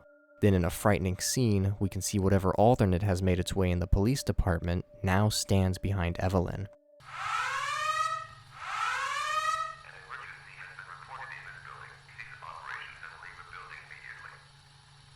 We return to Adam's chat log and we can see Sarah frantically trying to get Adam to respond, but he ends up getting a new message from someone unknown.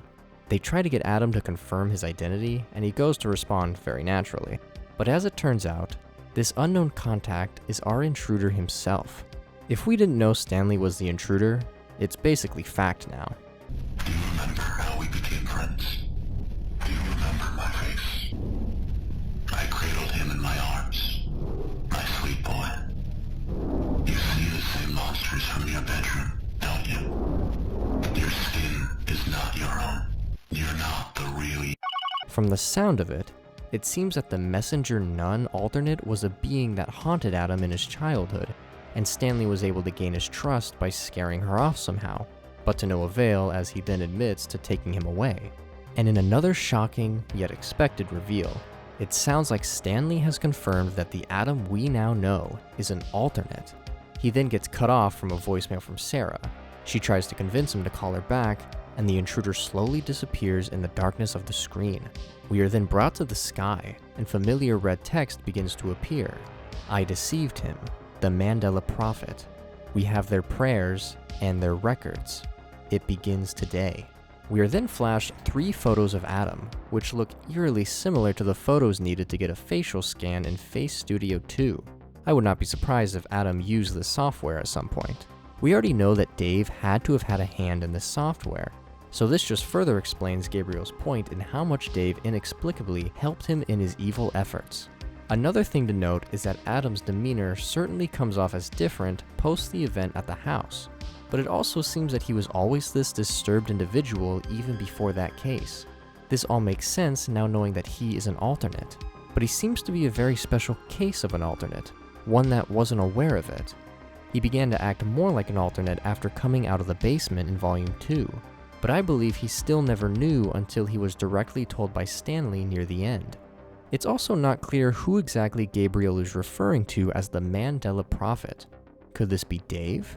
I think that's the most likely outcome given how much he has contributed to this problem. It's also possible Thatcher is the Mandela Prophet, given his need for revenge against the alternates. It's also worth noting that Thatcher's storyline so far may be a reflection of the Book of Job. In the Book of Job, the titular character is faced with many hardships.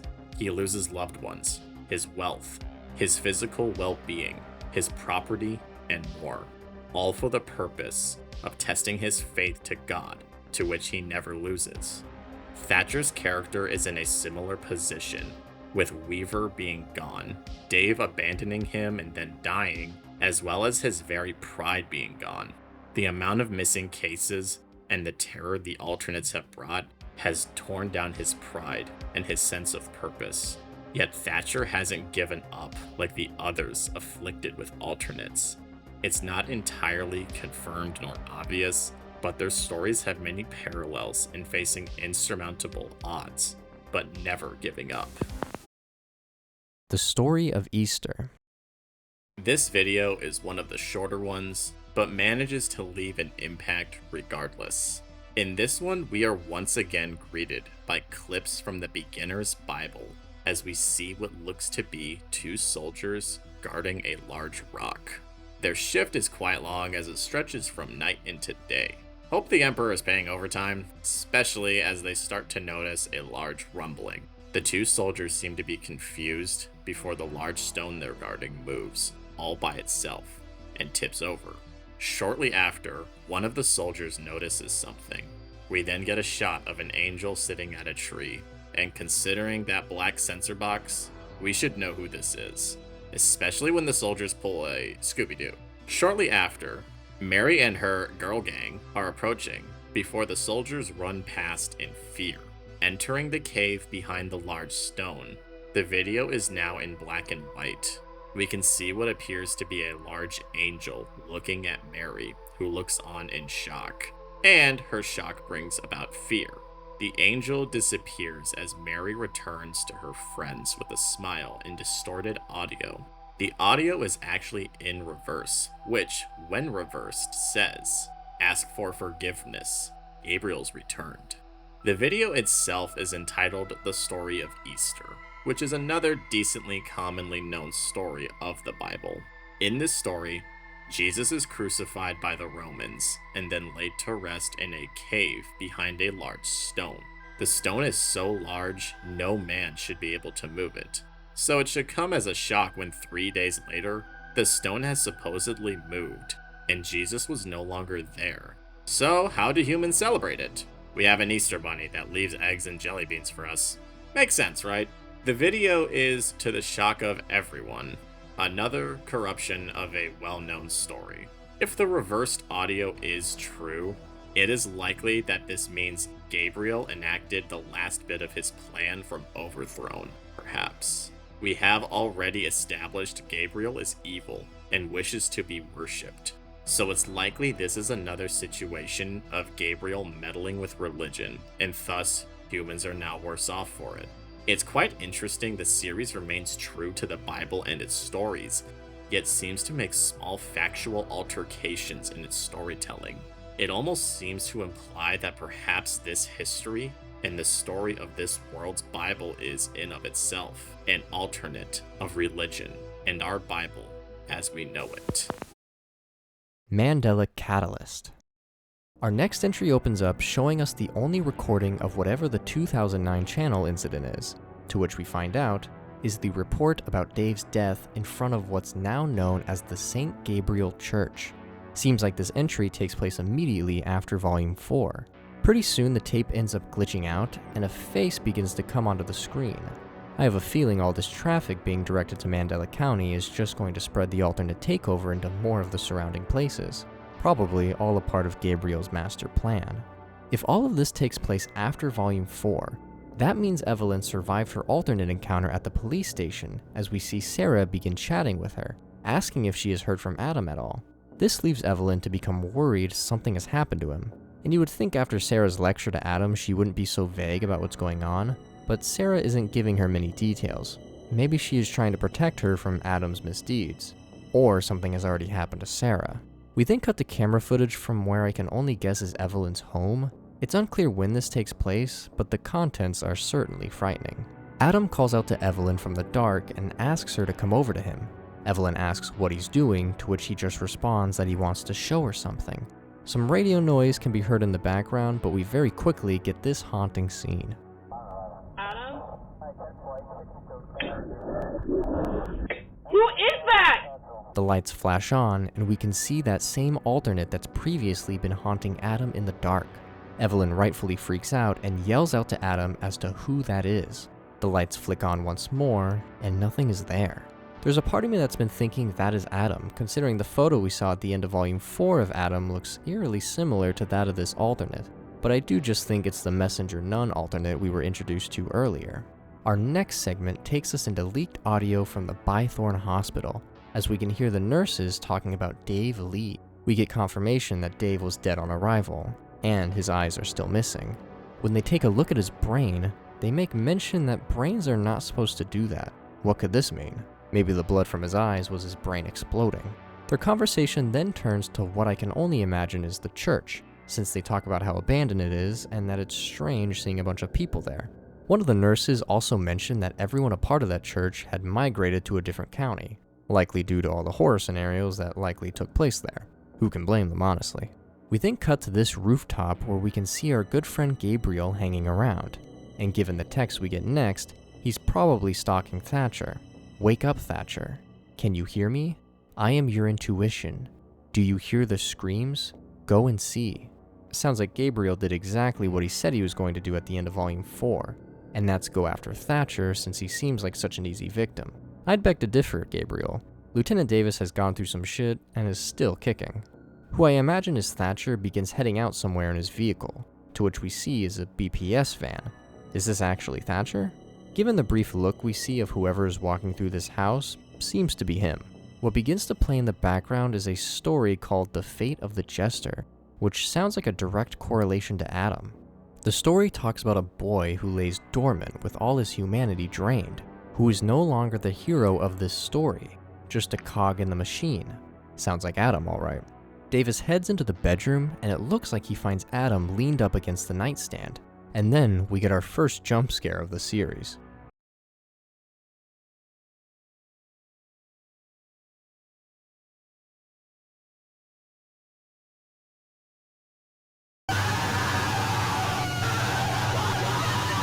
Before the suspect photo can fully come on screen, Adam begins screaming and Thatcher drops the camera, to which Adam is heard begging for help, asking if anyone is there. The entry ends on a white screen with a familiar toddler assessment smile in the corner, as more screams play out in the back.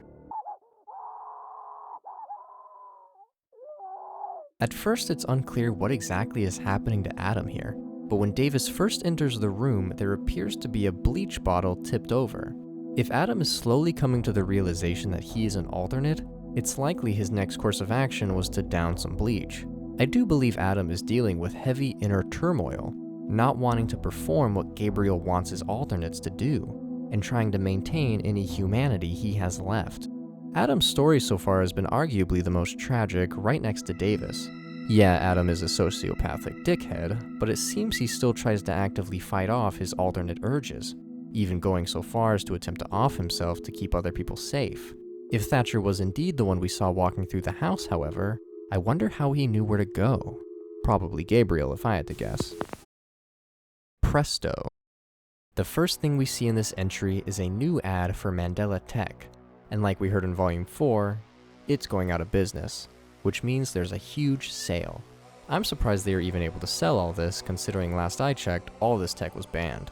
It then looks like we wind up looking through Mandela Tech security footage, and our culprit is Sarah and Evelyn. It sounds like they are looking for Dave given the description Evelyn says. Do they not know he is dead, or is this before?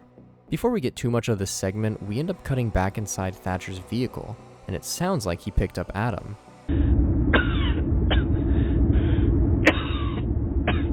Unless Adam is the one driving, which given his state, is unlikely. We cut back to an audio call between Evelyn and Sarah, and she is describing the interaction she had with Adam and the messenger alternate in the dark. Sarah tries to calm her down, saying Adam is fine, but very quickly the call gets cut off, and against Evelyn's will, she is connected to the security cameras at the Mandela police station. Inside the police station, we see Thatcher talking to Adam, and Adam isn't looking too good. I know you're in a lot of pain right now. Adam claims he knows what Thatcher is up to, and that he's not afraid of him, but it doesn't seem like that's what Thatcher wants. All he wants is an explanation as to what happened to him. He begins to detail the story of the founding of the BPS group, and reveals that he hated Jonah from the start, and we begin to hear his retelling of the events in Volume 2.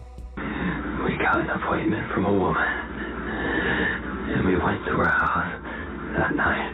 I talked to someone. Someone talked to me. He describes someone talking to him. Right after he says that, we very quickly flash an image that looks to be either another alternate or the intruder keeping tabs. Thatcher asks Adam to describe the alternates to him, to which Adam says he can't. He then accepts responsibility for what happened to Jonah, as he was warned this would happen. When asked who warned him, all he says is God. Our next segment is then labeled as Urban Tragedy, and it shows us Mandela Tech with our familiar text telling us Thatcher Davis dooms all. Given the nature of the text, it's safe to assume this is a message from Gabriel, and we can see as the intruder begins to appear on multiple screens, likely all the screens inside the building.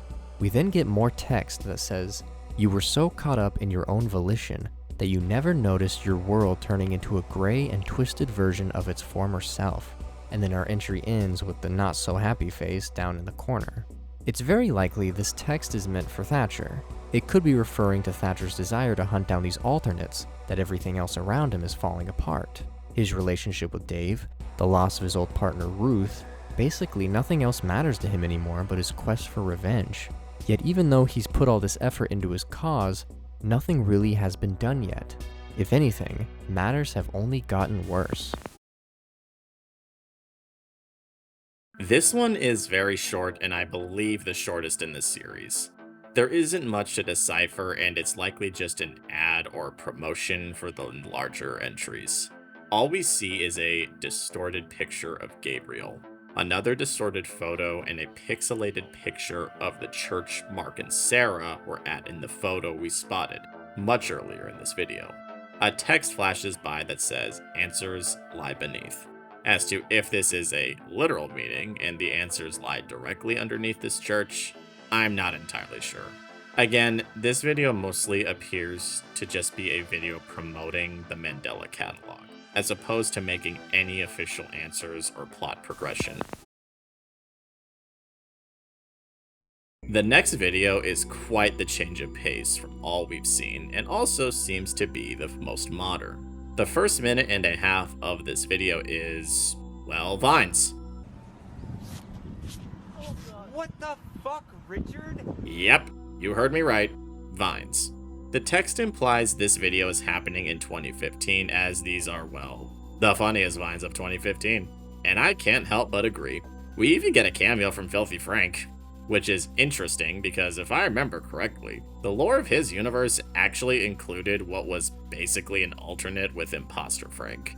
But I digress. I doubt there is a shared universe between the two. Once again, credit where credit is due, the compilation and setup here is absolutely fitting to the era. Vine was huge when I was in middle school and early high school. These compilations were just stellar. I don't know if the creator compiled all these videos together or if he just took an actual compilation, but regardless, for a second there, I was back in high school and not an impending alcoholic. Things take a dire turn quite fast, as I don't remember this vine. It's also a lot longer than 6 seconds. We're greeted with a dark screen, with light only being visible from a cracked open door, as we hear an answering machine in the back. A conversation between two ladies on the phone begins to play, as we hear them discussing a tornado and how the county will likely get the worst of it. The radio voices begin to get muffled as the door suddenly closes.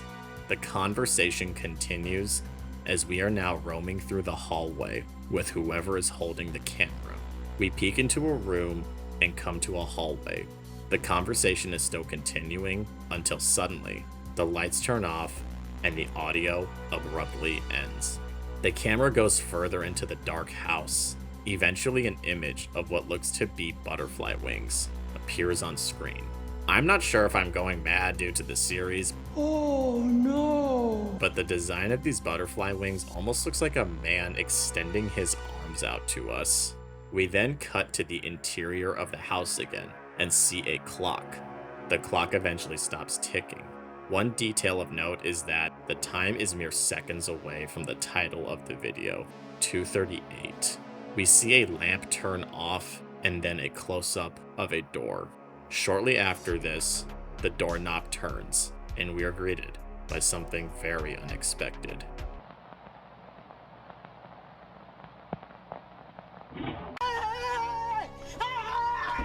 Again, we did not edit this. This is exactly how the video goes.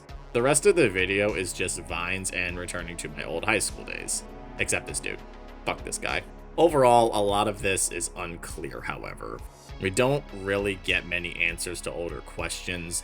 There are practically no characters in this, as the only ones are the ladies on the phone. It's possible this could just be a tease for the future, with the only plot relevance being the tornado that is likely headed to Mandela County. Perhaps it could tie into another forthcoming installment. Regardless, if for nothing else, this shows some exciting new direction for the series, as it continues to evolve with technology and trends of the eras it has its storyline take place in. Who knows? Maybe the series will push into more dead apps like Periscope or Musical.ly. Anyone else remember those? Mandela Catalogue, Volume 5. This entry actually goes into a direction I certainly wasn't expecting.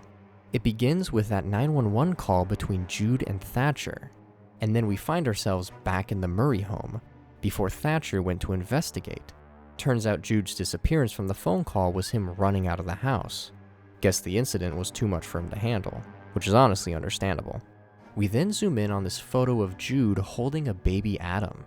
Our next segment introduces us to Operation Census, brought to you by the familiar United States Department of Temporal Phenomena. This operation involves 28 agents from the department being stationed in Yonder County to collect data regarding temporal bleeding in Mandela County, which honestly sounds like what happened to Dave. But now it's time for notable events and oddities. This should be fun. The first event detailing an unregistered vehicle that passes through Mandela into Yonder County numerous times within 11 days. We are then shown images of said vehicle. What's even more odd is that the vehicle is never captured returning from the other direction. Event 2 introduces us to Agent Booker, who is sent to collect samples from the home of Nicholas Barringer, to which many anomalies were accounted for. We are then presented with 2 photos and 1 video captured at the scene. Our first image has our alternate in full view, and definitely not looking very human. Our next image doesn't have too much, but the video has another grisly sight of this alternate.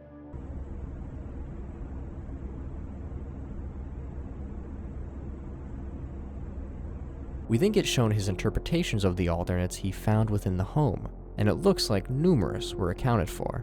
What's interesting to learn is that none of these alternates acted aggressively, only observing his presence. It's unclear why these alternates would only observe, since all previous encounters led to the victim being followed and psychologically tortured. We are then played a commercial which looks to be a business you'd find straight out of Breaking Bad, Midwestern Relocation Services. If life is pissing you off too much, just start anew. We then are shown what looks to be instructions if you indeed wish to relocate, stating that between exits 81 and 82, there is a small patch of empty space in the cornfield heading westbound. This is more than likely our mysterious car that was only ever seen heading in one direction. Park your car in the nearby ditch and leave your keys in the glove box. Take any other valuable items with you. You are basically then supposed to find your way to an abandoned safe house where you will remain until it's time to relocate you. Literally right out of Breaking Bad.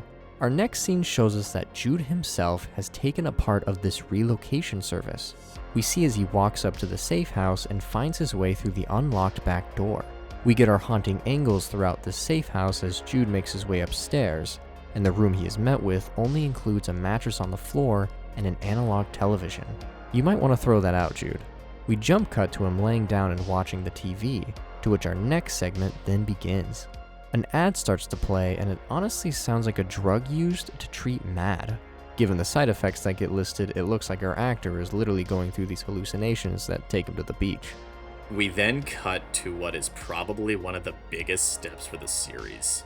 We're in claymation now. It's always interesting to see the show take moves like this. We've seen full 3D animation, live action, and now straight up claymation. When I watch these bits, for a second I thought it was similar to the Beginner's Bible in that they just took footage from an old religious show and corrupted it. Nope, all original. So we see in this new format, a shepherd at night tending to his sheep. As someone with rings around my eyes, dude needs to get some sleep by the looks of it. He's probably not going to get much, however, considering one of his sheep is dead. We then cut to another scene, with him blowing out a candle and asking for forgiveness. Right after, we hear a familiar and haunting voice. I heard you praying. I will say, I much prefer this version of Gabriel's voice. No offense to the voice actor for him in Volume 4, but the idea of Gabriel having an unnatural, unhuman, yet seemingly artificial voice makes him all the more creepy, as if he's this incomprehensible evil that is desperate to prove he is benevolent and loving. The shepherd refers to him as the Holy Spirit, to which Gabriel responds that he is here now that he spoke to him. The shepherd asks if he is forgiven, to which Gabriel lets out a noise. Am I forgiven? Thereafter, he reveals to him that the sheep is indeed alive now. The shepherd seems to be shocked at this miracle, now seeing his dead sheep return to life.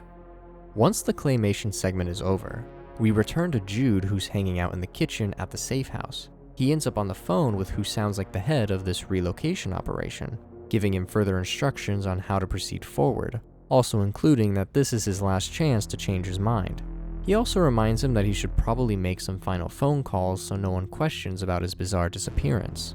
His first phone call he makes is Dr. Williamson, and if you remember, he's the guy who gave Adam the toddler stress assessment. Dr. Williamson asks how Adam is, and Jude, clearly lying, tells him he's doing alright. And the story he fabricates is that he and Lynn are moving into a new house and won't be able to see this doctor anymore. What's interesting to note is how the doctor commends Jude for his decision, as it's the safest option. What all does Dr. Williamson know? It's now time for Jude to be picked up, 4:30 a.m. sharp. He heads down the stairs very slowly, and it's hard to see anything at first, but a quick brighten, and this is either just a different angle of Jude, or it's an alternate of Jude standing in front of the door. If it is an alternate, Jude isn't going anywhere. We then return to our claymation story. The shepherd sits in his hut with the sheep baaing while the wind blows. The shepherd then hears a female voice. She asks him if he is the shepherd. He confirms his identity and asks who she is. She is Jane, a farmer in need of grains, and claims her crops were ruined. After giving her crops, she assures him she will repay him one day, but notices something is wrong with the shepherd and asks what it is. The shepherd asks if she knows what is wrong with his smallest sheep, the one who died and was seemingly resurrected, a la Pet Sematary, earlier. She claims his sheep is beautiful, which confuses him, as the sheep is clearly unhealthy, but she claims she isn't a shepherd, and that she wouldn't know. Shortly after, she departs, but asks him to visit her and see her animals. The shepherd then seemingly asks God, "Why me?" which is something I ask often. The shepherd is then seen in the middle of the desert and has fallen over. The screen is now black and white, reminiscent of previous entries, as he sees his legs are shackled to a ball and chain. He then seemingly yells out to God. How is he to know he is holy? But on that note, let's see what Jude is up to. We're back at the safe house, and the relocation guy is back on the phone with Jude. He's under the impression that Jude has gotten in the car and is on his way to his new place.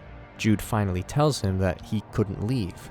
While the phone conversation was going on, however, we got a shot of a prescription bottle meant for a Judas Murray, and he's taking the drug we saw an ad for prior. Needless to say, this relocation guy is royally pissed off to hear Jude didn't follow through. Our phone guy borderline tells Jude to off himself at the end of the phone call, which, if I'm being honest, leads me to believe this whole operation could be all a part of an alternate's plan to get to Jude. Either that, or this guy is just a grade A asshole. But given how these alternates like to drive their victims to suicide, it wouldn't surprise me if my initial theory is the case. We then abruptly cut and Jude hears a knock at the door. Who could it be? Well, it's supposedly Thatcher, but is it really the lieutenant? The timelines wouldn't necessarily add up, as Thatcher would have been dealing with the death of Ruth. Alternate Thatcher reminds Jude of the television and mirror destruction order, to which Jude explains that he is just house-sitting the place, and no technology is within this house, which is clearly another lie. I gotta say, the way Thatcher was talking 100% confirms that he was an alternate. Sounds like they have no plans on letting Jude out of this. He ends up going back upstairs and attempts to go to sleep, but not before we get a classic, "Do you know where your children are" ad. It's 10 p.m. Do you know where your children are? Obviously for Jude, going to sleep is not going to be an easy task. He seems to keep thinking about his alternate encounters, which makes total sense. This next scene we get appears to be a nightmare, or potentially even a sleep paralysis episode that Jude is encountering. But his sleep paralysis demon is Gabriel, here to visit, who whispers, "It was supposed to be you." Jude looks over at the TV and sees the same message. He looks over at the door and a shadowy hand can be seen reaching out from the darkness. The door swings open, and we immediately return to our claymation storyline. The shepherd struggles through the desert, with his shackles limiting his movement. He looks down in the dirt and can see the sand itself talking to him. The sand tells him of a shepherd watching his sheep at night, which fell in an instant and took all the color from the world. He explains an angel appeared which frightened him, to which the angel fooled them, just as he intended. However, there was more work to be done. Another hole opens up in the sand and informs the shepherd he is not alone, as more have suffered the same fate. The sand tells him to trust nobody. Suddenly, the shepherd is in the farmer's house, who explains to him he's been there for a while. The shepherd then says he is here. The farmer is confused and says they're the only ones in town, as everyone has left, just like she prayed for. In that moment, suddenly behind her appears an angel with a twisted head. The shepherd averts his eyes in horror before opening them to see the farmer is dead. He looks in the distance to see what I can only assume is the formation of a sheep before we see Gabriel's hands reach to him from behind. Jude awakens from his nightmare, and once he looks back at the TV, it appears to be showing footage of the exact safe house he is located in. He ends up walking towards the window and looks out, and what he sees and hears is the crib in the distance, and Adam's cries can be heard. Jude starts to head back downstairs and peeks around the corner to see what else is outside, and wouldn't you know, it appears to be an alternate of Jude walking around the front of the house. Jude heads around the corner and sees that the front door is now open, and alternate Jude is now inside the house. Jude hauls ass upstairs, but his alternate is right behind him. He shuts himself in the room and he begins to scream at the alternate, claiming that this figure has taken everything from him, his wife and his kid, leaving him with nothing. He falls backwards onto his little mattress and the alternate opens up the door. There's honestly nothing Jude can do here besides accept defeat. We then get a much clearer look at this alternate, as we interject scenes of Jude being hung. The alternate's face begins to shapeshift and alter. Something about the design almost looks like our intruder. It's possible that the intruder was the one who attacked Jude to finish the job in taking care of the Murray family.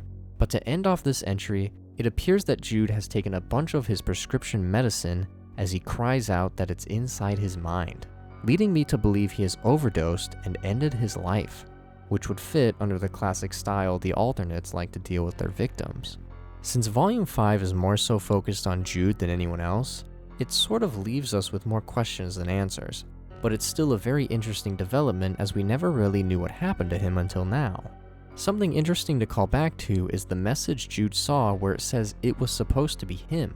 Whether or not it means he was supposed to die instead of Lynn, or that he was just supposed to be with his family to die, is unclear, but it's probably the second bit. But this volume did a great job at continuing to show us the process in which alternates attack their victim. We see as Jude is still being followed by either one or multiple alternates that aren't finished with him yet. The shepherd in this storyline seems to have a large amount of symbolism and deeper connections to the story than you would initially think. The shepherd's situation in the desert brings imagery and eerily similar connections to the white text of Overthrown. It's quite fitting. In the last video so far, we can tie it all back to the beginning. Considering the original text discussed being fooled, your feet being shackled, the never-ending sand, and doubt of the Holy Spirit. The shepherd's situation is almost perfectly encapsulating the white text we saw in the original installment of this series. But why do we need to see the shepherd in this installment with Jude's storyline? Because they are one and the same. The shepherd's storyline is rooted in symbolism that is similar to Jude's when looked deeper. A lot of this may be speculation or theorizing, but the parallels are a bit too clear. The shepherd is supposed to represent Jude, and the small unhealthy sheep is to represent Adam. Jude's mission is to protect and take care of his son, and considering the phone call Jude had with his doctor, it's clear that Adam has been having issues for a long time. This means it's entirely likely that Jude prayed to God to fix his son or bring him some kind of health. As it's been established plenty of times, God in this universe is Gabriel, which means this is an opportunity for Gabriel to strike.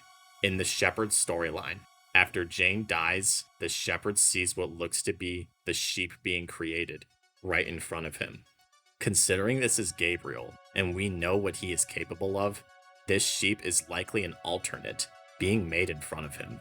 A similar fate has befallen Jude, as after his wife dies, he witnesses an alternate being made, as shown by his phone call to Thatcher. The last image of the shepherd is Gabriel coming to attack him. While Jude escaped in his storyline, it ultimately didn't matter, as he eventually killed himself due to the tactics of one of Gabriel's creations.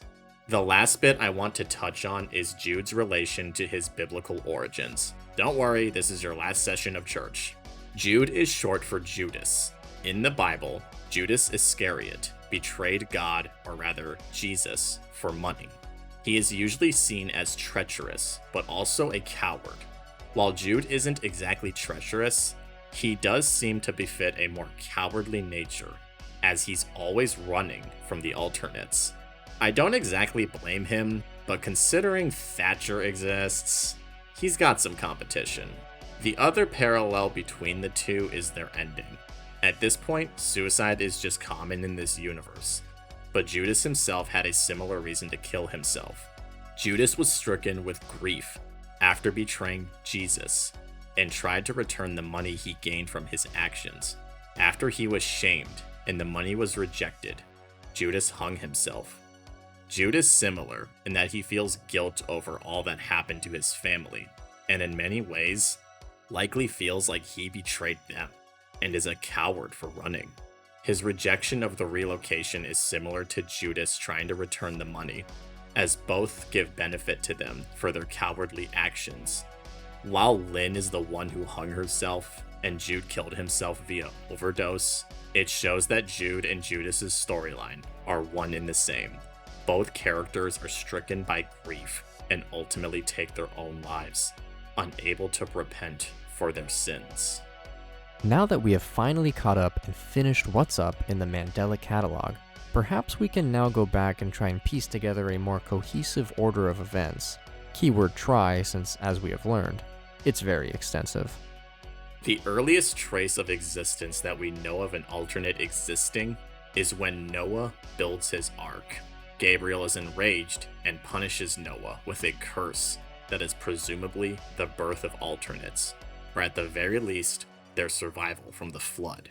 Next in the timeline is the overthrown video, with Gabriel tricking the shepherds, Mary and Joseph. It ends with him naming himself as God, while simultaneously, the storyline of the shepherd in Volume 5 is occurring. The shepherd is fooled by Gabriel and meets a farmer named Jane, but it results in Gabriel killing her and likely creating more alternates. It is also possible this takes place shortly after Overthrown, but regardless, these two events are very close in terms of their timeline order.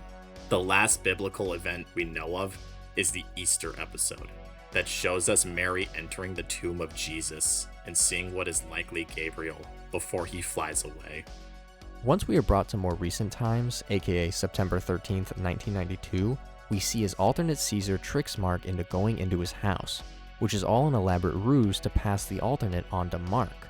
The alternate then tortures Mark with unwanted knowledge, aka MAD, all the way until September 21st, when Thatcher is called to his residence and finds him dead by suicide. But more than likely, he had been dead for a while, as we can hear the single gunshot he fires when faced with Caesar's alternate on the 15th. So it only took 2 days for Mark to be driven to full-blown madness. On the 14th of September, Adam Murray takes his toddler stress assessment test provided by Dr. Williamson and fails miserably, which is a little over 2 weeks after Jude and Lynn officially get divorced. Lynn and Jude attempt to stay in contact considering the problems with baby Adam's persistent crying, considering he more than likely has had many encounters with Stanley, aka the intruder, through the television. Before Jude can arrive to help, however, Lynn is already dead and Adam is long gone. Jude calls 911 after seeing a mysterious man in the corner, and Thatcher is the one to answer. Once Thatcher realizes it's probably not an alternate, he calls Sergeant Ruth to assist him in the investigation. However, once he tries to reconnect with Jude on the line, he's met with no answer. Jude has already run out of the house and is quickly attempting to relocate himself, as according to him, all of this is his own fault. We see as the alternate follows him, gets in his head, and makes him kill himself. Thatcher and Ruth wind up encountering an alternate in Adam's house that's disguised itself as Thatcher, and he ends up booking it, leaving Ruth behind. This leads Thatcher on to live a life of immense guilt for Ruth's death and a desire for revenge against the alternates. He periodically works with Dave Lee in attempting to get tapes recovered to help him with his investigation, which ends up being a 17-year endeavor before Dave ends the relationship after his business crashes and burns. But prior to that, Adam somehow makes a return and lives life on the run as an orphan. He makes his connections with Evelyn and Sarah through the Bythorn Paranormal Society, but once Sarah calls it quits, he teams up with Jonah. The call they go to with the woman's dead cat is also more than likely just a ruse to get Adam in the house and be reminded of his alternate history. Jonah ends up bailing the scene after things get too wild and leaves Adam behind as the intruder reintroduces himself and tries to get Adam to remember. Jonah is seemingly killed after either the intruder or an alternate drives him mad at the side of the road through the GPS system. Adam finds the car and makes his way home and tries to basically live life as normal as possible given all that's happened.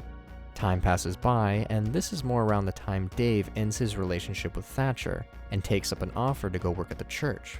However, the person he was in contact with was Gabriel in disguise and offs Dave right then and there in front of the church. Adam then has another encounter with the intruder through his chat log and is now fully aware that he is an alternate. This revelation leads him to chug a bottle of bleach, but it doesn't work at killing him, just leaves him in immense pain. Gabriel leads Thatcher to Adam's location and he takes him in for questioning. And that is basically the latest event to occur in the timeline other than the Vine entry, which has us in 2015. The only thing I can make of that one is it probably shows how alternates still exist and can adapt to the changing of technology. I gotta say, I was not expecting the series to be as long and as lore extensive as it ended up being. The way the series presented its scares was top notch. We only had to deal with one jump scare. The rest was an excellent use of tension and build-up to get the point across. And by God, 99% of the series was endless tension. A lot of the voice acting was also pretty convincing. If I had to have one complaint, it would be that the effects in Volume 4 started to make it sorta difficult to take it seriously, but once we hit Volume 5, they certainly got better and a lot more convincing. However, the 3D animation on the alternates and the claymation just brought the quality to a whole new level. I have a specific fear, honestly, with claymation horror, as it displays that uncanny valley perfectly, but it's clear why the Mandela Catalogue became a staple in the analog horror world. And honestly a staple when it comes to how to use doppelgangers in a way that is truly just horrifying. All in all, it's clear that a tremendous amount of time and effort went into the creation of this series, and a lot of hands had a part in making this possible. The attention to detail and the level of quality just proves that. It is really amazing seeing this series go from a simple video of an edit of a kid's cartoon to a full-on production. Voice actors, 3D animation, claymation, and still that classic analog horror homemade aspect makes this truly a unique franchise, and not only just horror. The biblical references add much deeper layers and continue to bolster and enshroud the mysteries of this franchise. It's likely we missed a lot of stuff and have more to discover even before new installments are released. Despite the lack of conventional production value and storytelling, the series has made incredible characters. It's amazing how the series got me to actually root for Thatcher, despite mostly just seeing him in grainy videos and merely hearing his voice the majority of the time. Adam's haunting storyline continues to startle me the more I think of it, and few franchises can do that to me. Overall, I am excited to see where the future of this series goes. It's a landmark in analog horror for a reason. For all you fucking psychos still watching this video, thank you very much. This is our longest video yet, and we're so glad someone actually sat down to watch this far. It truly is amazing that we can make something this long and sit down to watch something this cryptic and terrifying that you guys will all watch. It's been a dream come true to be able to make a video like this, and we couldn't have done it without you. With this being our 100th video, I expect the future will only get brighter moving forward. With that said, I am Mr. Minus signing out and handing the mic to Mr. Plus. I couldn't have said it better myself.